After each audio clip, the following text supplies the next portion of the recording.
यह कहानी पूरी तरह काल्पनिक है। इसमें दिखाए गए सभी पात्र, स्थान और घटनाएं लेखक की कल्पना पर आधारित हैं। किसी जीवित या मृत व्यक्ति, संस्था, धर्म या समुदाय से इसका कोई संबंध मात्र संयोग हो सकता है। इस वीडियो का उद्देश्य केवल मनोरंजन है। कृपया इसे वास्तविकता न समझें।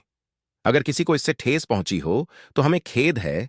यह जानबूझकर नहीं किया गया है। रफीक और राहुल कार्तिक को ब्लैकमेल कर रहे थे। नील की किडनैपिंग के बदले उन्होंने कार्तिक से 30 करोड़ की डिमांड की थी।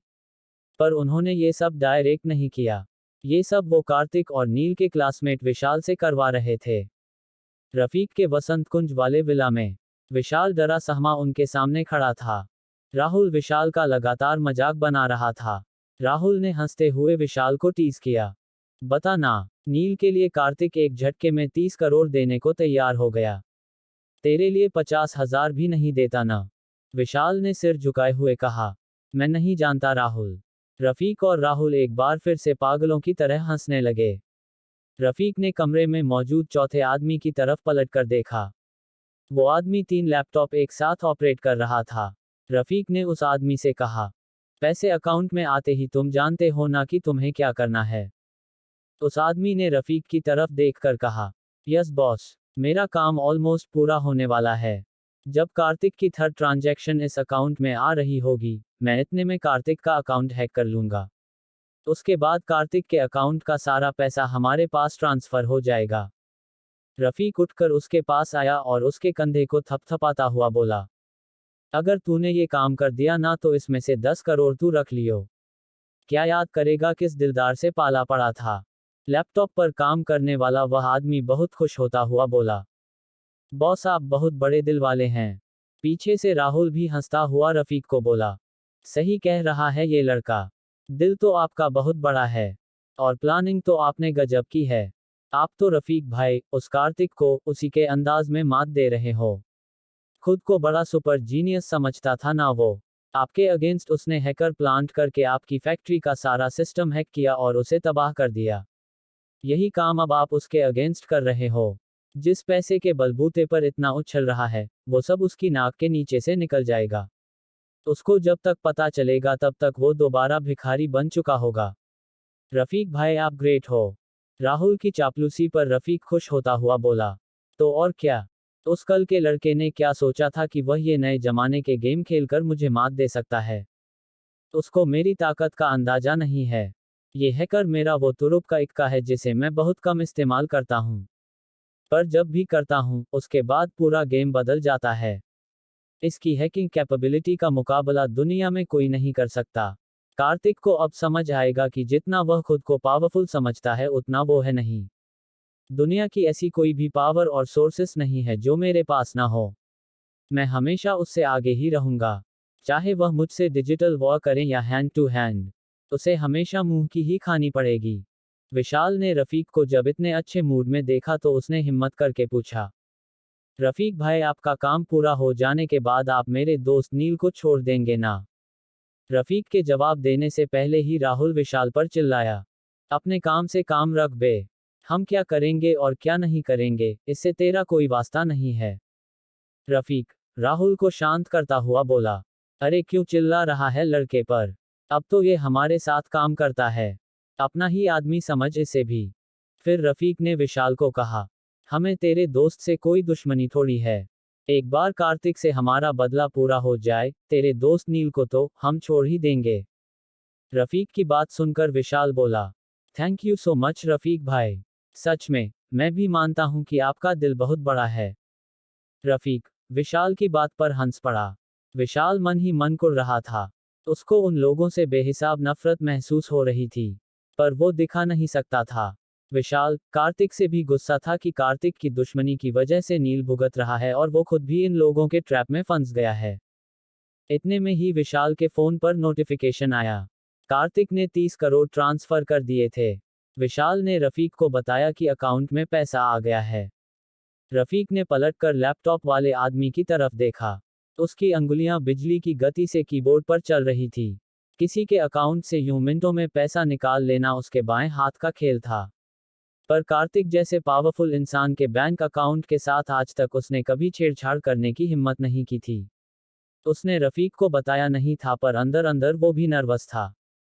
हालांकि उसको विश्वास था कि रफीक उसे कभी कुछ नहीं होने देगा, इसलिए वह कार्तिक का अकाउंट हैक करने की हिम्मत कर भी रहा था। अचानक से उसकी उंगलियां कीबोर्ड पर चलनी रुक गई और वह हैरानी से चिल्लाया, ओ माय गॉड, ये कैसे पॉसिबल है। रफीक और राहुल एकदम उसकी तरफ बढ़े। उस आदमी के इस तरह चीखने से रफीक एकदम टेंशन में आ गया कि कहीं उनका ये प्लान फेल तो नहीं हो गया।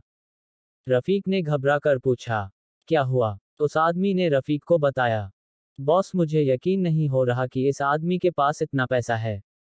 रफीक के चेहरे के एक्सप्रेशन एक झटके में बदल गए और वो दहाड़ कर बोला, क्या बोल रहा है। इतना कितना पैसा है जो तेरी आंखें फटी जा रही हैं। उस आदमी ने बहुत हैरानी से कहा, बॉस, ये करोड़ों का नहीं, अरबों का नहीं, खरबों का मालिक है। मिलियंस में नहीं, बिलियन में है इसका अकाउंट। हजारों करोड़ हैं इसके अकाउंट में। उस आदमी की बात पर राहुल और रफीक बुरी तरह चौंके। विशाल भी हैरान था कि यह सब क्या हो रहा है। रफीक ने उस आदमी को कहा, पागल हो गया है क्या। ठीक से देख, हजारों करोड़ इसके अकाउंट में कहां से आएगा। तेरे से कैलकुलेशन में गलती हुई होगी।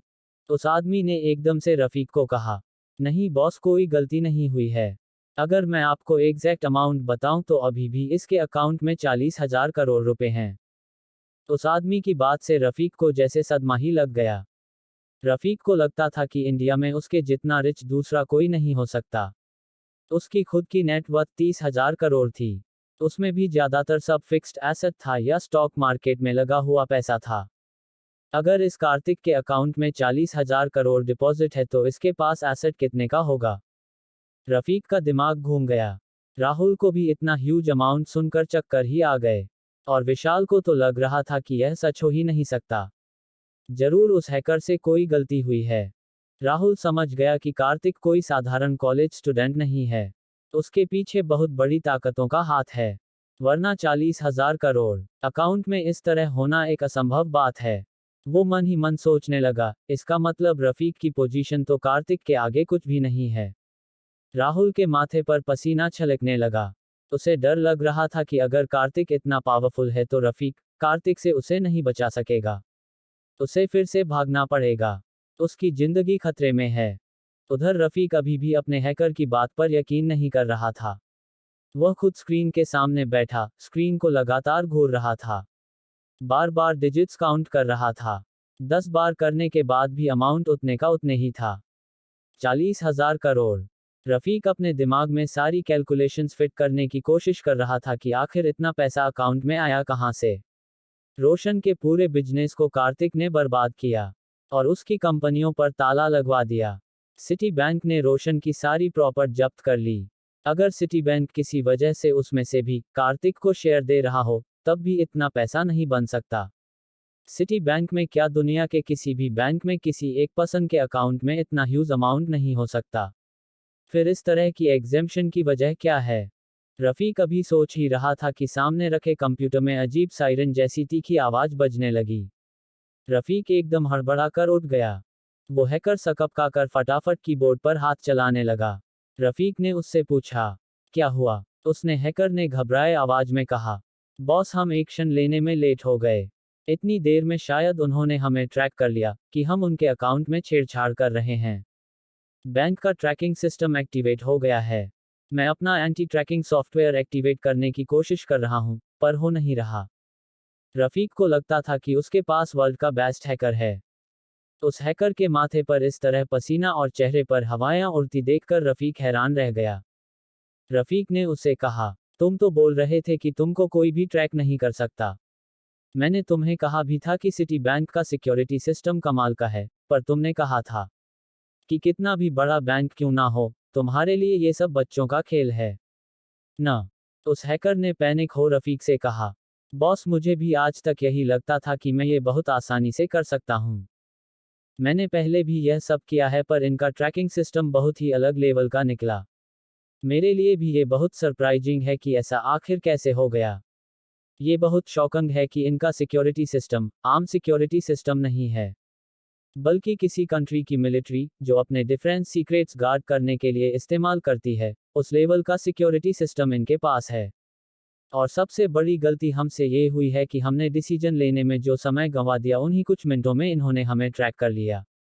रफीक से बात करते करते भी उस हैकर की उंगलियां बहुत तेजी से कीबोर्ड पर चल रही थी। पर अचानक उसके हाथ एकदम रुक गए। उसने दोनों हाथों से अपना सिर पकड़ते हुए रफीक को कहा, बॉस मेरा एंट्री ट्रैकिंग सॉफ्टवेयर फेल हो गया। अब कुछ नहीं किया जा सकता। रफीक ने उस पर चिल्लाते हुए कहा, इतना बड़ा क्या इशू है? इंटरनेट कनेक्शन बंद करो, अपना कंप्यूटर स्विच ऑफ करो, फिर वो हमें कैसे ट्रैक कर सकते हैं? हैकर ने रफीक को बताया, बॉस ऐसे करने से कुछ नहीं होगा, बल्कि इससे तो वो हम तक और फास्ट पहुंच जाएंगे। मुझे अपनी आईडी हाइड करनी थी, जो कि नहीं हो पाए। अभी वो हैकर और रफीक बात ही कर रहे थे कि अचानक लैपटॉप की स्क्रीन एकदम सफेद रंग की हो गई और उस पर बड़े बड़े काले अक्षरों में लिखा आया, you have been discovered, it's over. उस हैकर के हाथ पैर कांपने लगे। राहुल उनके पीछे पत्थर के बुत जैसा सुन्न खड़ा था और ये सब होता देख रहा था। रफीक स्क्रीन को आंखें फाड़ कर देखने लगा, जिस पर साफ लिखा था, तुम्हें पहचान लिया गया है, तुम्हारा खेल खत्म, योजक चिन्ह। उधर कार्तिक अपने रिसोर्ट में बैठा माया के फोन का इंतजार कर रहा था कि शायद माया को विशाल या नील के बारे में कोई इन्फॉर्मेशन मिली हो। कार्तिक का फोन बजा तो उसने लपक कर फोन उठाया, पर फोन अंकल चौहान का था।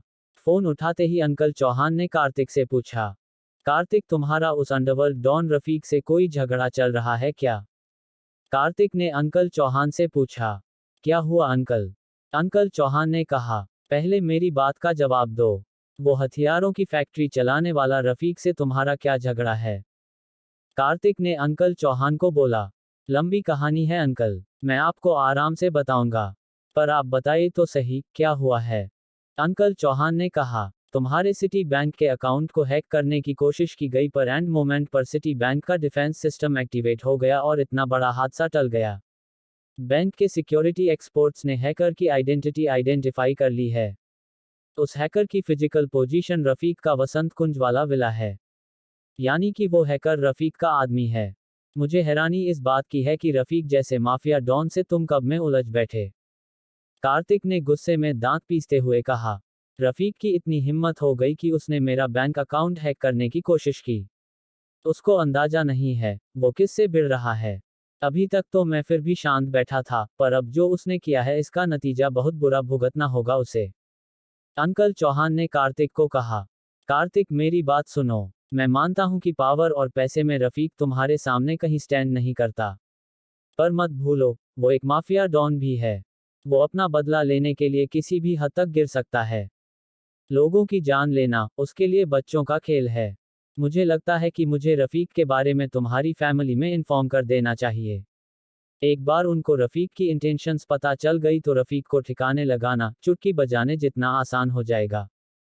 कार्तिक ने फौरन कहा, हरगिज नहीं अंकल, आप ऐसा कुछ नहीं करेंगे। ये मेरी प्रॉब्लम है, मैं इसे खुद सॉल्व करूंगा, कहकर कार्तिक ने फोन रख दिया। उधर अंकल चौहान मुस्कुराते हुए बुदबुदाए, बच्चा बड़ा हो गया, मित्तल एम्पायर को संभालने के लिए ऐसे ही काबिल हाथों की जरूरत है। इतने बड़े अंपायर को संभालने के लिए आगे आगे इससे भी बड़ी मुश्किलों का सामना करना होगा। जितनी जल्दी अपने बलबूते पर सारी मुश्किलों को हल करना सीख जाए उतना ही अच्छा है।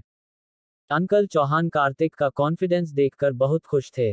वो सालों से उसके परिवार के वफादार थे। कार्तिक को इंडिपेंडेंट और कैपेबल बनाना वो अपनी जिम्मेदारी समझते थे। पर कार्तिक अपने बलबूते पर ही इतना कुछ हैंडल कर रहा है, ये देखना उनके लिए बहुत गर्व की बात थी। अंकल चौहान का फोन रखने के बाद कार्तिक गहरी सोच में डूब गया। कार्तिक का दिमाग बहुत तेजी से सारी घटनाओं के सीक्वेंस को एनालाइज कर रहा था। जो चीजें अलग अलग दिखाई दे रही थी दरअसल वह सब इंटरकनेक्टेड थी। नील का किडनैप होना, कार्तिक का उसके पीछे जाना, कार्तिक की एब्सेंस का फायदा उठाकर रफीक का रिसोर्ट को जलाना। कार्तिक जब रिसोर्ट को संभालने में लगा था तब विशाल के थ्रू पैसे मांगना और कार्तिक का अकाउंट हैक करने की कोशिश करना। रफीक एक के बाद एक हमले कार्तिक पर कर रहा था ताकि कार्तिक संभल ही ना पाए। कार्तिक ये सब सोच ही रहा था कि उसके फोन पर हिना का नाम फ्लैश हुआ। हिना का नाम देखते ही कार्तिक एकदम बेचैन हो गया।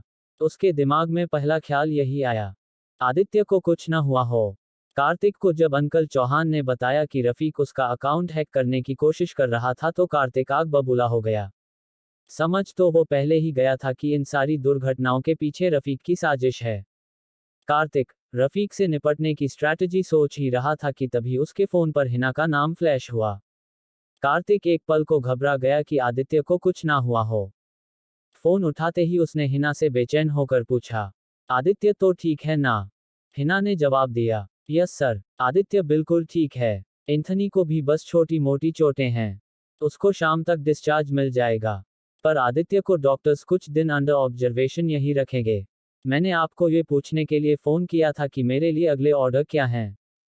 कार्तिक को अपना आगे का प्लान एग्जीक्यूट करने के लिए अपने सारे टीम मेंबर्स की जरूरत थी। कार्तिक ने हिना को कहा, आप रिजॉर्ट वापस आ जाओ। आगे क्या करना है यही बात करेंगे। हिना ने यस सर कहकर फोन रख दिया। योजक चिन्ह। उधर रफीक के विला में वो हैकर पत्थर का बुत बना अपने लैपटॉप की स्क्रीन को घूर रहा था, जिस पर बड़ा बड़ा लिखा था कि उनको पहचान लिया गया है। कार्तिक की पनहुच देखकर रफीक को भी समझ आ गया था कि अब उनका बचना नामुमकिन है। रफीक के पास अब कार्तिक की रियल आइडेंटिटी पहुंच चुकी थी। वो जान गया था कि कार्तिक मित्तल एम्पायर का वारिस है। रफीक देख चुका था कि कार्तिक का बैंक अकाउंट भी हजारों करोड़ में है। ये बात चाहे उसके लिए कितनी भी अनबिलीवेबल क्यों ना हो, पर थी तो सच ही। जिसका बैंक बैलेंस हजारों करोड़ में हो, उसके पास एसेट्स कितनी होंगी इसका अंदाजा लगाना भी असंभव था। रफीक के दिमाग में कार्तिक से बदला लेने की बात अब एकदम ठंडी पड़ गई थी। उसको साफ समझ आ गया था कि अगर कार्तिक अपनी पर उतर आया तो वह रफीक को बिल्कुल उसी तरह से बर्बाद कर सकता है जैसे उसने रोशन सिन्हा को बर्बाद किया है। रोशन की करोड़ों की प्रॉपर्टीज धूल में मिल चुकी है। खुद जेल में सड़ रहा है। रोशन के पिता भी अपनी जिंदगी भर की मेहनत का ये हाल देखकर लगभग पागल हो चुके हैं। रफीक नहीं चाहता था कि उसका हाल भी रोशन या उसके पिता जैसा हो जाए।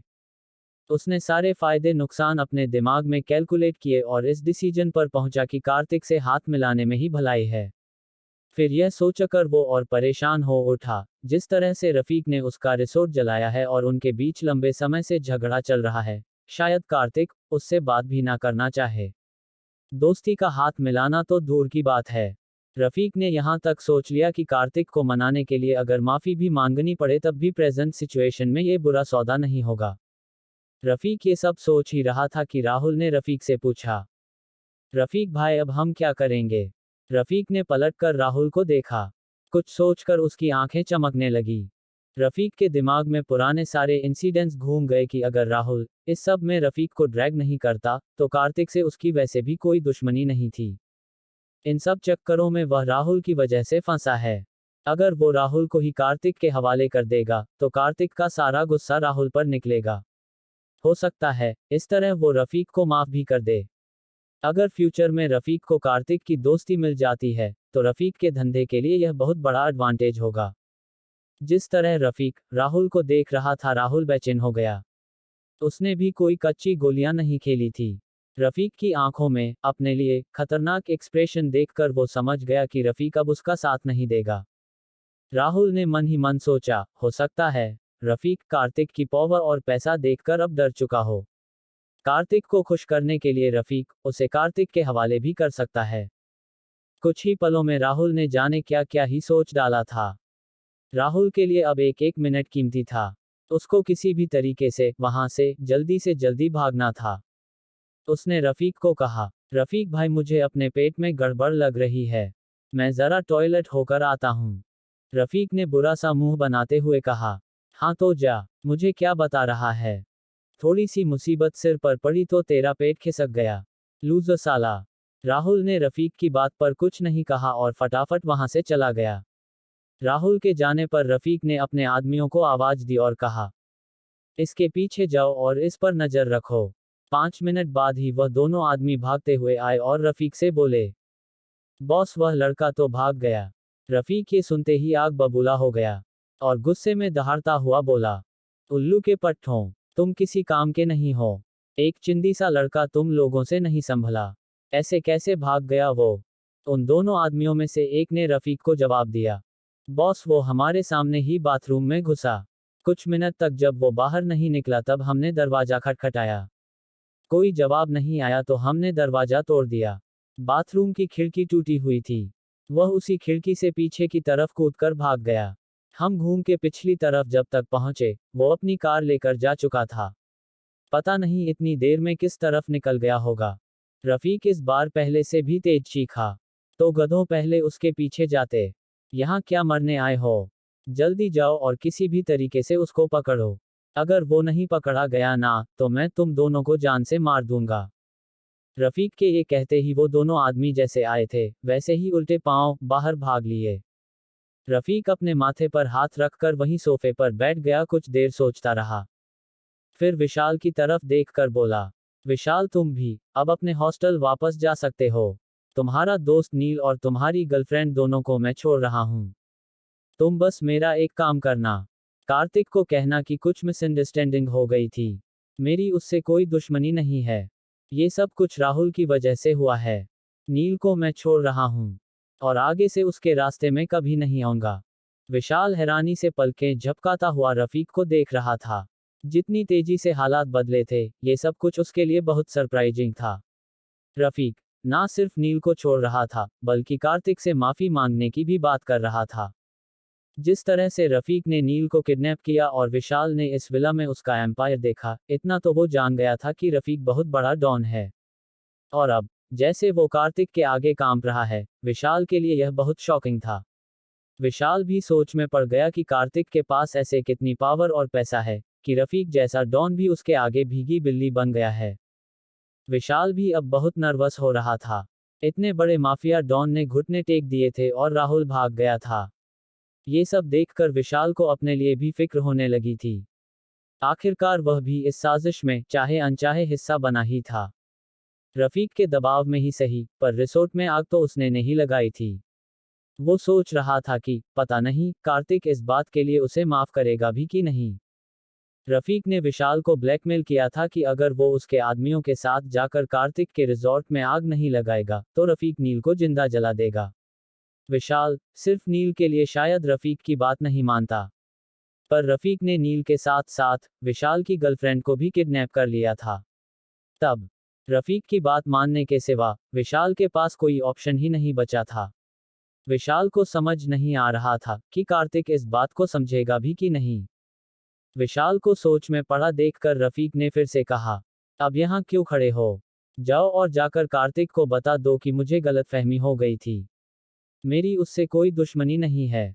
मैं उसकी तरफ दोस्ती का हाथ बढ़ाता हूँ। विशाल ने रफीक को जवाब दिया। ठीक है रफीक भाई, मैं चलता हूँ। आपका मैसेज कार्तिक तक पहुँचा दूंगा। योजक चिन्ह। उधर कार्तिक अपने रिसोर्ट में बैठा आगे की स्ट्रैटेजी प्लान कर रहा था। तभी उसके फोन पर माया का नाम फ्लैश हुआ। कार्तिक ने लपक कर फोन उठाया। फोन उठाते ही माया ने कार्तिक को बताया, कार्तिक आपका दोस्त मिल गया है। उसे दिल्ली के पास बहादुरगढ़ में एक गेहूं के गोदाम में छुपाया हुआ था। मेरे आदमी उसे वहां से ले आए हैं। माया की बात पर कुछ देर कार्तिक रिएक्ट ही नहीं कर सका। नील का सही सलामत मिल जाना उसके लिए बहुत बड़ी खुशखबरी थी। कार्तिक ने एक बार आसमान की तरफ देखा और भगवान को थैंक यू बोला। फिर उसने माया को कहा, ग्रेट वर्क माया, इस बार तुमने वाकई कमाल कर दिया। कार्तिक से अपनी तारीफ सुनकर माया ने बुझी आवाज में कहा, कार्तिक ये सब मेरे आदमियों ने नहीं किया है। किडनैपर्स ने उसे खुद ही छोड़ दिया। उन लोगों ने मेरे आदमियों को कांटेक्ट करके बताया कि नील बहादुरगढ़ के गोदाम में है। मेरे आदमी आकर उसे वहां से ले जाएं। माया की बात सुनकर कार्तिक बुरी तरह हैरान हुआ। उसने कंफ्यूज होकर माया से पूछा, किडनैपर्स ने तुम्हारे आदमियों को खुद फोन किया? माया ने कहा, हाँ कार्तिक, मुझे भी नहीं समझ आ रहा कि यह सब चल क्या रहा है। अगर यह रफीक का काम है तो वो अब बैकआउट क्यों कर गया है? कार्तिक ने माया की बात का कोई जवाब नहीं दिया। वह खुद बुरी तरह कंफ्यूज था कि रफीक अब उसके खिलाफ क्या प्लान कर रहा है। कार्तिक को चुप देखकर माया ने कहा, मैं कुछ देर में आपके दोस्त नील को लेकर आपके पास आ रही हूँ। ये कहकर माया ने फोन रख दिया। कार्तिक एक बार फिर गहरी सोच में डूब गया। थोड़ी ही देर बाद उसने सीसीटीवी पर देखा, माया की गाड़ी रिसोर्ट में एंटर कर रही है। गाड़ी को एंटर करता देखकर कार्तिक तेजी से अपने ऑफिस से बाहर निकला और बाहर की तरफ भागा। कार्तिक जब बाहर पहुंचा तो नील गाड़ी से उतर चुका था और बहुत हैरानी से जले हुए रिसोर्ट को देख रहा था। कार्तिक भागकर उसके पास पहुंचा और उसे कसकर गले लगा लिया। नील इतने शौक में था कि कुछ रिएक्ट ही नहीं कर पा रहा था। इतने में कार्तिक की नज़र विशाल पर पड़ी। विशाल को आते हुए कार्तिक ने नहीं देखा था। कार्तिक को नहीं पता था कि विशाल माया के साथ आया है या अकेला। विशाल को देखकर कार्तिक ने उससे कहा, अच्छा, तो तुमने वो 30 करोड़ देकर नील को छुड़ाया है? विशाल ने डर से कांपते हुए कार्तिक को कहा, नहीं नहीं कार्तिक, मैं तुम्हें सारी बात बताता हूँ। मुझे खुद इस सब में फंसाया गया था। मेरी कोई गलती नहीं है। तुम प्लीज पहले मेरी बात सुनो। नील भी अब बहुत हैरानी से विशाल को देख रहा था। उसे भी कुछ समझ नहीं आ रहा था कि विशाल वहां पर क्या कर रहा है। कार्तिक ने आगे बढ़कर विशाल का कॉलर पकड़ लिया और गुस्से में दहाड़ा, तेरी गलती नहीं है तो किसकी गलती है? तू ही 30 करोड़ के लिए इतना बड़ा गेम खेल रहा था ना? विशाल ने बुरी तरह कांपते हुए कहा, नहीं कार्तिक, मैंने 30 करोड़ के लिए ये सब नहीं किया। उस रफीक भाई ने मुझसे ये सब जबरदस्ती करवाया है। उसने नील के साथ मेरी गर्लफ्रेंड को भी किडनैप कर लिया था। मेरे पास कोई ऑप्शन नहीं बचा था। वो धमकी दे रहा था कि मेरी गर्लफ्रेंड को रेप के बाद जान से मार देगा और नील को भी जिंदा जला देगा। मैं बहुत डर गया था, वरना मुझ में इतनी हिम्मत कहाँ है कि मैं आकर इस तरह कहीं आग लगाऊं। मुझे हर हाल में नील और अपनी गर्लफ्रेंड को बचाना था। कार्तिक कुछ रिएक्ट करता, इससे पहले ही नील अपने आपे से बाहर हो गया। उसने विशाल की गर्दन पकड़ते हुए बोला, झूठ मत बोल साले, तेरी रग रग से वाकिफ हूं मैं। मेरे लिए तो तू ये काम कभी ना करे। साफ क्यों नहीं कहता अपनी गर्लफ्रेंड को बचाने के लिए तूने ये रिसोर्ट जला दिया? विशाल ने नील को कहा, ऐसा नहीं है, मैंने तुम दोनों के लिए ये किया है। तुम मुझे खुद ही बताओ, मेरी जगह तुम इस हालात में होते तो क्या करते? अगर मैं उसकी बात नहीं मानता तो वो तुम दोनों को मार देता। मेरे पास क्या ही चॉइस बची थी? कहकर विशाल फूट फूट कर रोने लगा। नील ने उसको जोर से पीछे धक्का दिया और गुस्से में बोला, कमीने, तूने अपनी गर्लफ्रेंड के लिए करोड़ों के रिसोर्ट में आग लगा दी। जैसे तेरी गर्लफ्रेंड ही सब कुछ थी। सीधा आकर कार्तिक से बात भी तो कर सकता था। विशाल ने रोते रोते कहा, मैं डर गया था। मुझे कुछ समझ नहीं आया कि क्या सही है और क्या गलत है। मुझे बस तुम दोनों की जिंदगी की परवाह थी। नील गुस्से में दहाड़ा, साले फिर झूठ। इतना कहकर नील उस पर हाथ उठाने के लिए उसकी तरफ बढ़ा तो कार्तिक ने नील को रोक लिया। कार्तिक ने नील से कहा, छोड़ यार, जाने दे इसे, जो हो गया सो हो गया। इस बार नील कार्तिक की तरफ पलटा और उसे गले लगाते हुए बोला, तू तो ठीक है ना यार? तुझे तो चोट नहीं लगी? कार्तिक ने उसकी पीठ थपथपाते हुए कहा, मौत के मुंह से तू आ रहा है और अभी भी तुझे मेरी फिक्र लगी है। मैं ठीक हूं और यहाँ पर भी सब ठीक है। बस 2 लोगों को कुछ चोटें आई हैं। आदित्य याद है तुझे? अपना कंप्यूटर जीनियस। वो जरूरत से ज्यादा धुआं निकल गया था। अभी हॉस्पिटल में है पर ठीक है। नील ने चौंकते हुए कार्तिक से पूछा, आदित्य यहाँ पर क्या कर रहा था? कार्तिक ने नील को जवाब दिया, वो सब मैं तुझे बाद में बताऊंगा। पहले अभी इस विशाल का क्या करना है ये तो सोच लें। नील ने गुस्से में कार्तिक को कहा, सोचना क्या है? इस जैसे आस्तीन के सांप को तो जिंदा जला देना चाहिए। विशाल घुटनों में सिर दिए जमीन पर बैठा बुरी तरह रो रहा था। इतने में जाने हिना को क्या हुआ। वो तेजी से आगे बढ़ी और विशाल के बाल खींचकर उसके पेट में लात मारती हुई बोली, गद्दारों से मुझे सख्त नफरत है। इतनी नफरत कि उनके टुकड़े टुकड़े भी कर दिए जाएं तब भी ये सजा कम है। कहते ही उसने अपने कपड़ों में से एक बड़ा सा चाकू निकाल लिया। हिना के क्रूअल एक्सप्रेशन देखकर सब दंग रह गए। हिना का हाथ तेजी से हवा में उठा और नील वापस आ चुका था। विशाल ने कन्फेस किया कि यह सब उसने रफीक के कहने पर किया। हिना विशाल को लेकर बहुत गुस्से में थी। हिना सब कुछ बर्दाश्त कर सकती थी पर गद्दारी नहीं। जब कोई अपने लोगों के साथ विश्वासघात करता तो उसके रोम रोम में आग लग जाती। उसे याद आता कैसे उसकी टीम के किसी आदमी ने उन सब की जिंदगी दांव पर लगा दी। उसके आखिरी मिशन में उसके सारे साथी मारे गए थे। वह अपने कमांडर को मुश्किल से बचा पाई थी। उस मिशन के फेल हो जाने और उसके सारे साथियों के मारे जाने के पीछे उनकी टीम के एक मेंबर की गद्दारी ही थी। उसके अंदर वही गुस्सा भरा हुआ था। आज जब उसके सामने विशाल सिर झुकाए बैठा था तब उससे अपना गुस्सा संभला नहीं। वह आगे बढ़ी और उसने कपड़ों से चाकू निकाल लिया।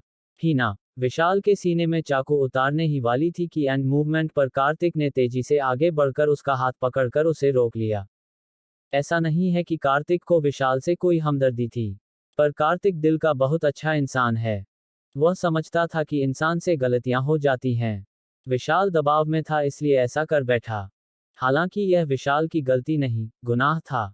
उसने अपनी गर्लफ्रेंड को बचाने के लिए अनगिनत लोगों की जिंदगियां दांव पर लगा दी।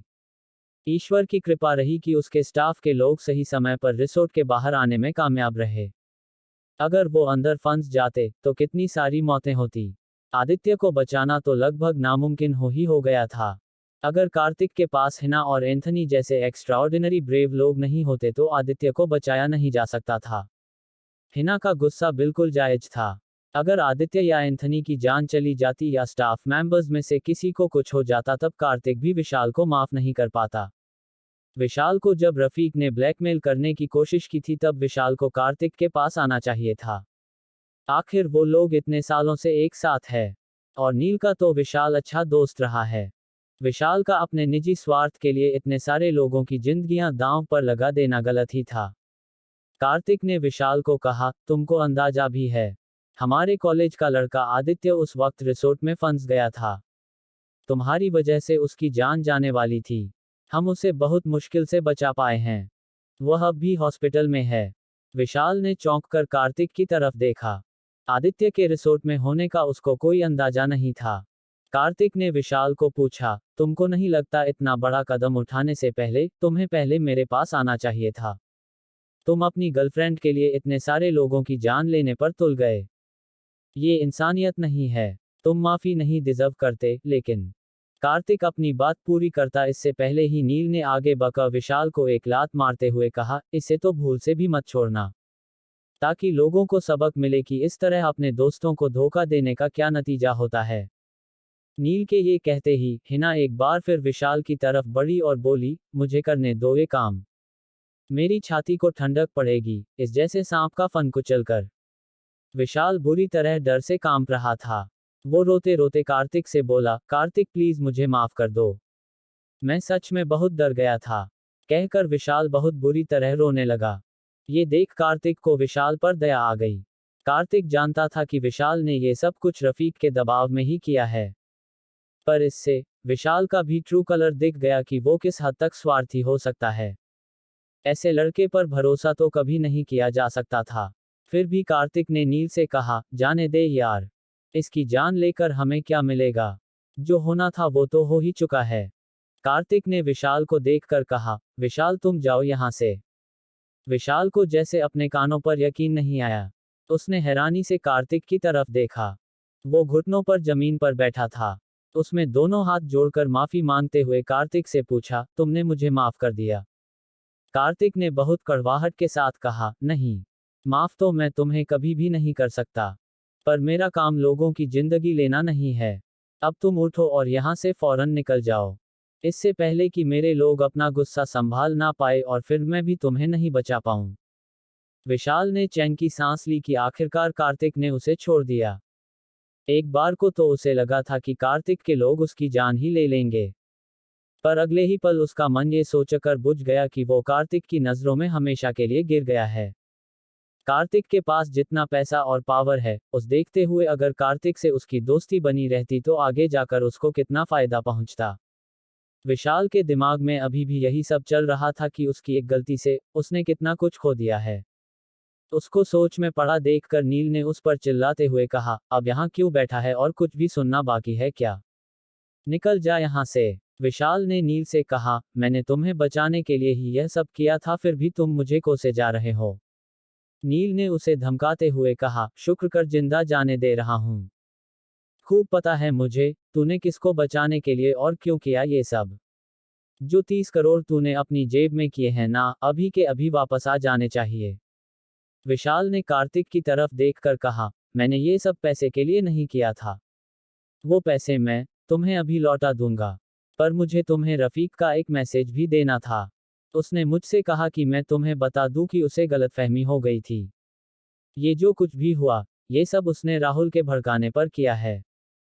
पर अब वो तुम्हारे और उसके बीच की लड़ाई को खत्म करना चाहता है। उसने तुम्हारी तरफ दोस्ती का हाथ बढ़ाया है।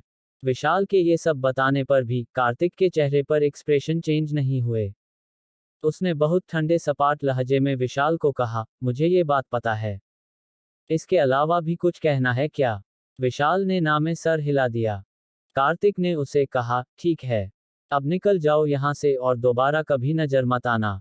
विशाल के वहां से जाने के बाद माया ने कार्तिक के पास आकर कहा, कार्तिक आपको याद है ना? मैंने आपसे अपने लिए एक फेवर मांगा था। कार्तिक ने माया को जवाब दिया, हाँ मुझे अच्छे से याद है। पर माया तुमको भला मेरी क्या जरूरत है? तुम इतना बड़ा स्पाई नेटवर्क चलाती हो। तुमने तो अपनी प्रोटेक्शन के लिए खुद पूरे इंतजाम कर रखे होंगे। माया ने कार्तिक को कहा, कार्तिक मुझे इस काम में बहुत साल हो गए हैं। अब सब जानते हैं कि आई ऑफ डार्क नाइट की रियल आइडेंटिटी क्या है। लोगों की इनसाइड इंफॉर्मेशन बेचने के इस धंधे में मैं सारे mafia groups, political officials, business rivals, सब में एक्सपोज हो चुकी हूँ। एक की इंफॉर्मेशन दूसरे को देती हूँ तो पहले वाला दुश्मन हो जाता है। फिर दूसरे की इंफॉर्मेशन तीसरे तक जाती है तो वह भी दुश्मन हो जाता है। इस तरह से शहर में मेरे दुश्मन इतने बढ़ चुके हैं कि मेरे लिए आई ऑफ द डार्क नाइट को ऑपरेट करना बहुत मुश्किल हो चुका है। मैं अब ये काम कंटिन्यू नहीं रख सकती। या तो मुझे सब कुछ छोड़कर अंडरग्राउंड होना पड़ेगा, या फिर दूसरा ऑप्शन यह है कि आप मेरी ऑर्गेनाइजेशन को अपने अंडर ले लीजिए। कार्तिक ने माया को पूछा, मालकिन होना छोड़कर अब मेरे अंदर एम्प्लॉय की तरह काम करना चाहती हो? माया ने कार्तिक को कहा, कार्तिक मैंने आधी से ज्यादा जिंदगी यही काम किया है। कहीं छुपकर चुपचाप बैठने से अच्छा तो काम करना है। चाहे वो अपने लिए करूं या आपके लिए। वैसे भी छुपकर बैठने की शांत जिंदगी मुझे रास नहीं आएगी। खतरों से खेलने की आदत पड़ गई है। अगर मैं अंडरग्राउंड होने की सोचूं तो इतना टैलेंट है मेरे पास कि कोई ढूंढ भी नहीं पाएगा। पर मैं अपने टैलेंट का सही इस्तेमाल करना चाहती हूँ। आपके साथ काम करने से अच्छी अपॉर्चुनिटी और कोई नहीं हो सकती। कार्तिक ने मैगी की तरफ देखा जो पास खड़ी उन दोनों की बातें सुन रही थी। मैगी ने आंखों के इशारे से कार्तिक को हाँ कहा। कार्तिक ने कुछ देर माया के नेटवर्क को अपने स्पाई सिस्टम से कोलैबोरेट करने के फायदे नुकसान सोचे। माया का स्पाई सिस्टम अगर एक्सक्लूसिवली कार्तिक के लिए काम करें तो कार्तिक की पावर यकीनन और ज्यादा स्ट्रांग होगी। माया उसको डबल क्रॉस करने की तो सोच भी नहीं सकती, क्योंकि अब वह कार्तिक की रियल पावर जानती है। इस डील में कार्तिक को कोई नुकसान नहीं था। कार्तिक ने माया को कहा, ठीक है माया, मुझे मंजूर है। मेरा एक अपना स्पाई नेटवर्किंग सिस्टम ऑलरेडी है, जिसे मैगी हेड करती है। तुम मैगी से एक फॉर्मल मीटिंग करके अपना सिस्टम हमारे साथ कोलैबोरेट कर लो। माया ने मुस्कुराते हुए कार्तिक को कहा, thank you so much Kartik. I mean sir. Kartik Maya के सर कहने पर मुस्कुरा दिया। तभी माया का फोन बजा। माया ने स्क्रीन पर नाम देखा और टेंस हो गई। फोन रफीक का था। उसने फोन उठाया और रफीक से बात की। कार्तिक उसके सामने ही खड़ा था। माया रफीक की बात सुनकर कार्तिक को हिचकते हुए बोली, कार्तिक सर, रफीक आपसे मिलना चाहता है। माया की बात पर कार्तिक सरप्राइज हुआ। वह ये तो समझ गया था कि कार्तिक की आइडेंटिटी जानकर अब रफीक बैकफुट पर आ गया है, पर उससे मिलना क्यों चाहता है यह उसे भी समझ नहीं आया। कुछ तो रफीक के दिमाग में यकीनन चल रहा है। कार्तिक कुछ जवाब देता इससे पहले ही मैगी ने कहा, अचानक से इसको मिलने की क्या सूझी है? मुझे इसमें कोई ट्रैप दिख रहा है। माया रफीक का फोन काट चुकी थी। मैगी की बात सुनकर माया ने कहा, यह बात मुझे भी हैरान कर रही है। जहां तक मैं रफीक का नेचर जानती हूं वह बहुत ही शॉर्ट टेम्पर है। जरा जरा सी बात पर लोगों से बदला लेने और खून करने पर उतर आता है। अचानक वह इस तरह झुककर आपसे हाथ क्यों मिलाना चाहता है? ये चौंकाने वाली बात है। इस तरह का डिसीजन लेने के पीछे उसकी क्या वजह हो सकती है? मेरे पास इस बारे में कोई इन्फॉर्मेशन भी नहीं है। देखा जाए तो हम बस अंदाजा लगा सकते हैं कि वो शायद दोस्ती करना चाहता है, जबकि हम उसकी रियल इंटेंशन नहीं जानते। माया के ये सब कहने पर इस बार हिना बोली, अरे तो कौन सी ऐसी तोप चीज है रफीक? हम डरते थोड़ी हैं। मैं तो कहती हूँ कि इससे मिलते हैं और देखते हैं कि क्या चाहता है। बल्कि ऐसा करते हैं, इसको ही किडनैप कर लेते हैं। इस रफीक ने इतना जो हमारा नुकसान किया है, इसकी गर्दन पकड़कर सारे पैसे निकलवा लेंगे। हिना की बात सुनकर कार्तिक मुस्कुरा दिया। मैगी भी हिना का शॉर्ट टेम्पर देखकर स्माइल करने लगी। जब तक हिना एक बुक शॉप चला रही थी बहुत शांत रहती थी। अब दोबारा से पुराने प्रोफेशन में वापस आने के बाद उसका वही हॉट ब्लड बिहेव लौट आया है। हिना की बात को इग्नोर करते हुए कार्तिक ने माया से कहा, रफीक ने आगे बढ़कर मिलने के लिए बुलाया है। अगर मैं मना करूंगा तो ये मेरी वीकनेस लगेगी। मुझे उससे कोई डर नहीं है तो उससे मीटिंग करने में कोई हर्ज नहीं। रफीक से जगह और समय पूछो। माया ने हाँ में सिर हिलाते हुए रफीक को मैसेज किया। रफीक का फौरन ही रिप्लाई आ गया, जैसे वो कार्तिक की हाँ का इंतजार ही कर रहा था। माया ने कार्तिक को कहा, कार्तिक सर, रफीक ने आपको आज रात 9 बजे हौस खास के बनिंग शैडो क्लब में मिलने के लिए पूछा है। रफीक को क्या जवाब दूं? कार्तिक ने कहा, उसको हाँ कर दो। कार्तिक के जवाब देते ही मैगी बोली, ऐसे नहीं सर, पहले मुझे जाकर उस जगह को चेक करने दीजिए। वहां की पूरी इंफॉर्मेशन निकालने दीजिए कि उस जगह को कौन चलाता है, किसके कंट्रोल में है। ऐसा ना हो कि वहां पर आपके खिलाफ कुछ साजिश की जा रही हो। हिना ने भी मैगी की बात का समर्थन करते हुए कहा, मुझे भी लगता है कि हमें जल्दबाजी नहीं करनी चाहिए। पहले वहां के बारे में सारी जानकारी जुटा लें फिर जाना सही होगा। कार्तिक ने बहुत लापरवाही से कहा, ये सब आप लोग संभाल लीजिए। सिक्योरिटी का सोचना मेरा काम नहीं है। चाहे पहले लोगों को भेजिए या वहां पर अपने लोगों को प्लांट कीजिए। पर माया तुम रफीक को बोल दो कि मैं उससे रात को 9 बजे वहां मिलने आ रहा हूं। कहकर कार्तिक वहां से चला गया। कार्तिक का डिटर्मिनेशन देखकर सब एक्शन में आ गए और रात की मीटिंग के लिए जरूरी इंतजाम करने लगे। कार्तिक ठीक रात के 9 बजे मैगी, हिना, एंथनी और समर के साथ वहां पहुंचा। कार्तिक का चौथा एजेंट जो एक बॉक्सर रह चुका था, समर, इस दफा वो भी कार्तिक के साथ था। माया ने कार्तिक के पहुंचने से पहले ही आई ऑफ डार्क नाइट के बहुत सारे लोग बनिंग शैडो क्लब के अंदर और बाहर प्लांट कर दिए थे। मैगी ने भी सिक्योरिटी अरेंजमेंट्स खुद चेक किए। हिना ने अपने खुफिया गुप्तचर उस पूरे इलाके में फैला दिए थे। रफीक बनिंग शैडो क्लब के अंदर अपने एक प्राइवेट रूम में था जब उसके बॉडीगार्ड्स ने आकर बताया, रफीक भाई, अचानक से आई ऑफ डार्क नाइट के बहुत सारे आदमी हमारे क्लब के अंदर बाहर दिखाई दे रहे हैं। मैंने अभी उन्हें कुछ कहा नहीं है पर उनका इस तरह झुंड बनाकर क्लब के अंदर और आसपास घूमना इत्तेफाक नहीं हो सकता। आप कहे तो पता करूं कि क्या मामला है। रफीक ने अपने बॉडीगार्ड को कहा, कोई जरूरत नहीं है, यह जरूर माया के कहने पर यहाँ पर हैं। मुझे पहले ही लग रहा था, माया ने हमें मना करके कार्तिक को ज्वाइन कर लिया है और अब से वह कार्तिक के लिए काम करेगी। मुझे ये तो समझ आ ही गया है कि कार्तिक बहुत ज्यादा पावरफुल है पर जितना दिख रहा है बात उससे कहीं ज्यादा गहरी है। देखते हैं आज की मीटिंग का क्या नतीजा निकलता है। अभी तो माया के आदमियों को इग्नोर करो। किसी को कुछ भी कहने की जरूरत नहीं है। रफीक के आदमी ने हाँ में सिर झुकाया और वहां से चला गया। थोड़ी देर बाद वह फिर से लौट कर आया और रफीक को कहा, रफीक भाई, वो कार्तिक अकेला नहीं आया, उसके साथ उसके बॉडीगार्ड्स में आए हैं। अपने आदमी की बात सुनकर रफीक का माथा ठनक गया। उसने कार्तिक को अकेले बुलाया था। उसका प्लान तो कुछ और था। रफीक के आदमी ने जब आकर बताया कि कार्तिक अकेला नहीं है, उसके साथ उसके बॉडीगार्ड्स भी है, तो रफीक का मूड खराब हो गया। पर कार्तिक को रिसीव तो करना ही था। रफीक खड़ा हुआ और अपना कोट सीधा करता हुआ अपने बॉडीगार्ड को बोला, उनको इज्जत के साथ यहाँ लेकर आओ। अगले ही मिनट कार्तिक अपने सब लोगों के साथ रफीक के प्राइवेट रूम के बाहर था। रफीक जो दरवाजे पर खड़ा उसका इंतजार कर रहा था, कार्तिक को देखते ही बोला, खुशामदीद, गरीब खाने पर स्वागत है आपका। माशाअल्लाह, आप तो अभी बड़े कमसिन जान पड़ते हैं। मानना पड़ेगा, इतनी सी उम्र में बहुत बड़ा जिगर है आपके पास बरखुरदार। कार्तिक ने रफीक को कहा, शुक्रिया, पर मैं जानता हूं कि मेरी तारीफ करने के लिए तो यकीनन आपने मुझे नहीं बुलाया है। सीधे काम की बात करते हैं। मुझसे क्या चाहिए आपको?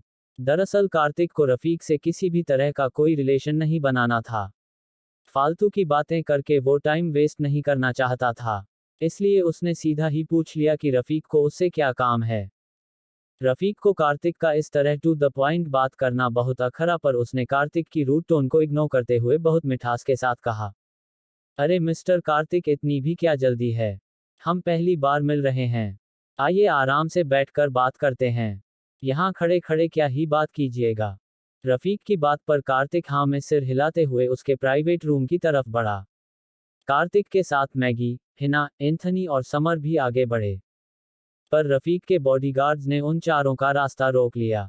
हिना एकदम आग बबूला होकर उस बॉडीगार्ड पर चिल्लाई, अबे हिम्मत कैसे हुई तेरी हमारा रास्ता रोकने की? जान प्यारी नहीं है क्या? हट पीछे वरना अगले 1 मिनट में यहीं तेरी लाश पड़ी होगी। वो बॉडीगार्ड शरीर से बहुत हटा कटा था, पर हिना के बात करने का लहजा ऐसा था कि वो भी घबरा कर सकपका गया। हिना एक इंटरनेशनल लेवल की ट्रेन कमांडो थी। उसका कॉन्फिडेंस और गुस्से में उसकी हिंसक आंखें किसी की भी हड्डियां कंपा दें। उस बॉडीगार्ड को भी एक पल कुछ समझ नहीं आया कि वह क्या बोले, पर जब तक वह कुछ जवाब देता, हिना के चिल्लाने पर रफीक ने पलट कर देखा और अपने बॉडीगार्ड को शांत रहने को कहा। फिर रफीक ने कार्तिक से कहा, मिस्टर कार्तिक, मुझे आपसे अकेले में बात करनी है। अगर आपके लोग बाहर रुके रहें तो हमारे लिए अच्छा होगा। कार्तिक ने रफीक को जवाब दिया, ये चारों मेरे अपने ही लोग हैं। मुझे इन पर उतना ही भरोसा है जितना हमें अपने परिवार के लोगों पर होता है। आपको जो भी बात करनी है इन लोगों की प्रेजेंस में ही करनी होगी। रफीक को कार्तिक की बात पर बहुत तेज गुस्सा आया, पर उसने उस गुस्से को दबा लिया। खुद को शांत रखता हुआ वह कार्तिक से बोला, ठीक है, जैसा आपको सही लगे, कहकर रफीक ने अपनी बॉडीगार्ड्स को पीछे हटने का इशारा किया। कुछ ही मिनटों बाद रफीक के चेंबर में रफीक और कार्तिक आमने सामने बैठे थे। कार्तिक के एक तरफ हिना बैठी थी और दूसरी तरफ मैगी। कार्तिक के ठीक पीछे एंथनी खड़ा था और कमरे के दरवाजे के पास समर। अपनी टीम के साथ कार्तिक ऐसा लग रहा था कि सामने बैठा रफीक भी कुछ पल सोच में पड़ गया। इतने आलीशान ऑरा के आदमी के साथ बात करते हुए उसको भी हिचक हो रही थी। रफीक कुछ कहता इससे पहले ही चेंबर में माया ने भी एंटर किया। माया को देखकर रफीक पहले चौंका और फिर मुस्कुराते हुए बोला, वेलकम माया, मुझे उम्मीद थी कि तुम आओगी। मैंने सुना है कि तुमने मिस्टर कार्तिक को ज्वाइन कर लिया है। माया ने कंधे उचकाते हुए लापरवाही से कहा, आपने ठीक सुना है रफीक, मैं अब मिस्टर कार्तिक के लिए ही काम करती हूँ। रफीक ने झूठी मुस्कुराहट के साथ कार्तिक की तरफ देखा और पूछा, मिस्टर कार्तिक, यूं तो मेरे लोगों ने आपके बारे में बहुत कुछ पता किया है, पर फिर भी मैं आपसे जानना चाहता हूं कि आप किस परिवार से ताल्लुक रखते हैं। वो क्या है ना, मैं सुनी सुनाई बातों पर यकीन कम करता हूं। कार्तिक ने रफीक को सपाट लहजे में कहा, मुझे नहीं पता आपने क्या सुना है, पर मेरा नाम कार्तिक मित्तल है और मुझे यकीन है कि आप मित्तल परिवार का बैकग्राउंड बखूबी जानते हैं। रफीक ने पता तो सब कुछ कर लिया था, फिर भी हैरान होने का ढोंग करते हुए बोला, आप वाकई मित्तल एम्पायर के इकलौते वारिस हैं। Mittal empire, petroleum, steel, iron, एमिनेशन, कंस्ट्रक्शन, लॉजिस्टिक, एयरवेज और भी मैं क्या क्या नाम दूं। आप तो कहाँ नहीं छाए हुए। दुनिया की 1/3 वेल्थ तो आप लोग कंट्रोल करते हैं। कार्तिक ने रफीक की तारीफ को इग्नोर करते हुए बहुत रिलैक्स टोन में कहा, मिस्टर रफीक, मित्तल्स के बारे में आपकी जानकारी दुरुस्त है। अब आप मेरी बात का जवाब दीजिए कि आप मुझसे क्यों मिलना चाहते थे। अगर आपका अब भी मुझसे लड़ने का इरादा है तो मुझे कोई दिक्कत नहीं है। अपने नुकसान के जिम्मेदार आप खुद होंगे। कार्तिक की बात पर घबराते हुए रफीक जल्दी से बोला, अरे नहीं नहीं मिस्टर मित्तल, आप बात को गलत समझ रहे हैं। मेरी कहाँ इतनी हैसियत है कि मैं आपका मुकाबला कर सकूं। मैं तो आपसे माफी मांगने के लिए आपसे मिलना चाहता था। रफीक की बात सुनकर कार्तिक थोड़ा डिसअपॉइंट हुआ। उसको उम्मीद नहीं थी कि रफीक इतनी जल्दी हथियार डाल देगा। रफीक को मात देने के लिए कार्तिक अपनी फैमिली रेपुटेशन यूज नहीं करना चाहता था, पर कार्तिक के पीछे मित्तल्स का इतना बड़ा नाम लगा था कि उसके दुश्मन उससे लड़ने से पहले ही हथियार डाल रहे थे। कार्तिक हेल्पलेस था। इस मामले में वह और कर भी क्या सकता था। उधर रफीक को अपनी जान प्यारी थी। इतना समझदार वह था कि राहुल जैसे के लिए कार्तिक से उलझकर उसे अपनी जान नहीं गंवानी थी। पहले ही इस लड़ाई में उसका बहुत नुकसान हो चुका था। कार्तिक को चुप देखकर रफीक टेंस हो गया। उसने कार्तिक को कहा, मिस्टर कार्तिक, आपके और मेरे बीच में कोई दुश्मनी नहीं है। मैं उस गलीच झूठे राहुल की बातों में आ गया था। मुझे आपकी ताकत का अंदाजा नहीं था। उस राहुल ने मुझे उकसाया, तभी मैं आपसे उलझ बैठा। यह मेरी गलती है कि मैंने पहले आपका बैकग्राउंड पता नहीं किया था। मुझे पहले आपके बारे में पता होता तो मैं ऐसी हिमाकत कभी नहीं करता। मैं अब आपसे माफी मांगता हूँ। उम्मीद करता हूँ कि आप अब हमारे बीच की दुश्मनी को भूल जाएंगे और मुझे माफ कर देंगे। कार्तिक ने रफीक से पूछा, बिना किसी वजह के, सिर्फ किसी के कह भर देने से कोई किसी पर अटैक नहीं करता। राहुल जैसा कोई भी आकर आपसे कुछ कहेगा तो आप किसी से भिड़ तो नहीं जाएंगे। मुझसे दुश्मनी के पीछे आपकी कोई और वजह जरूर रही होगी। कार्तिक की बात पर रफीक ने कुछ देर सोचा और फिर कहा, मिस्टर मित्तल, मैं आपसे कुछ भी नहीं छुपाऊंगा।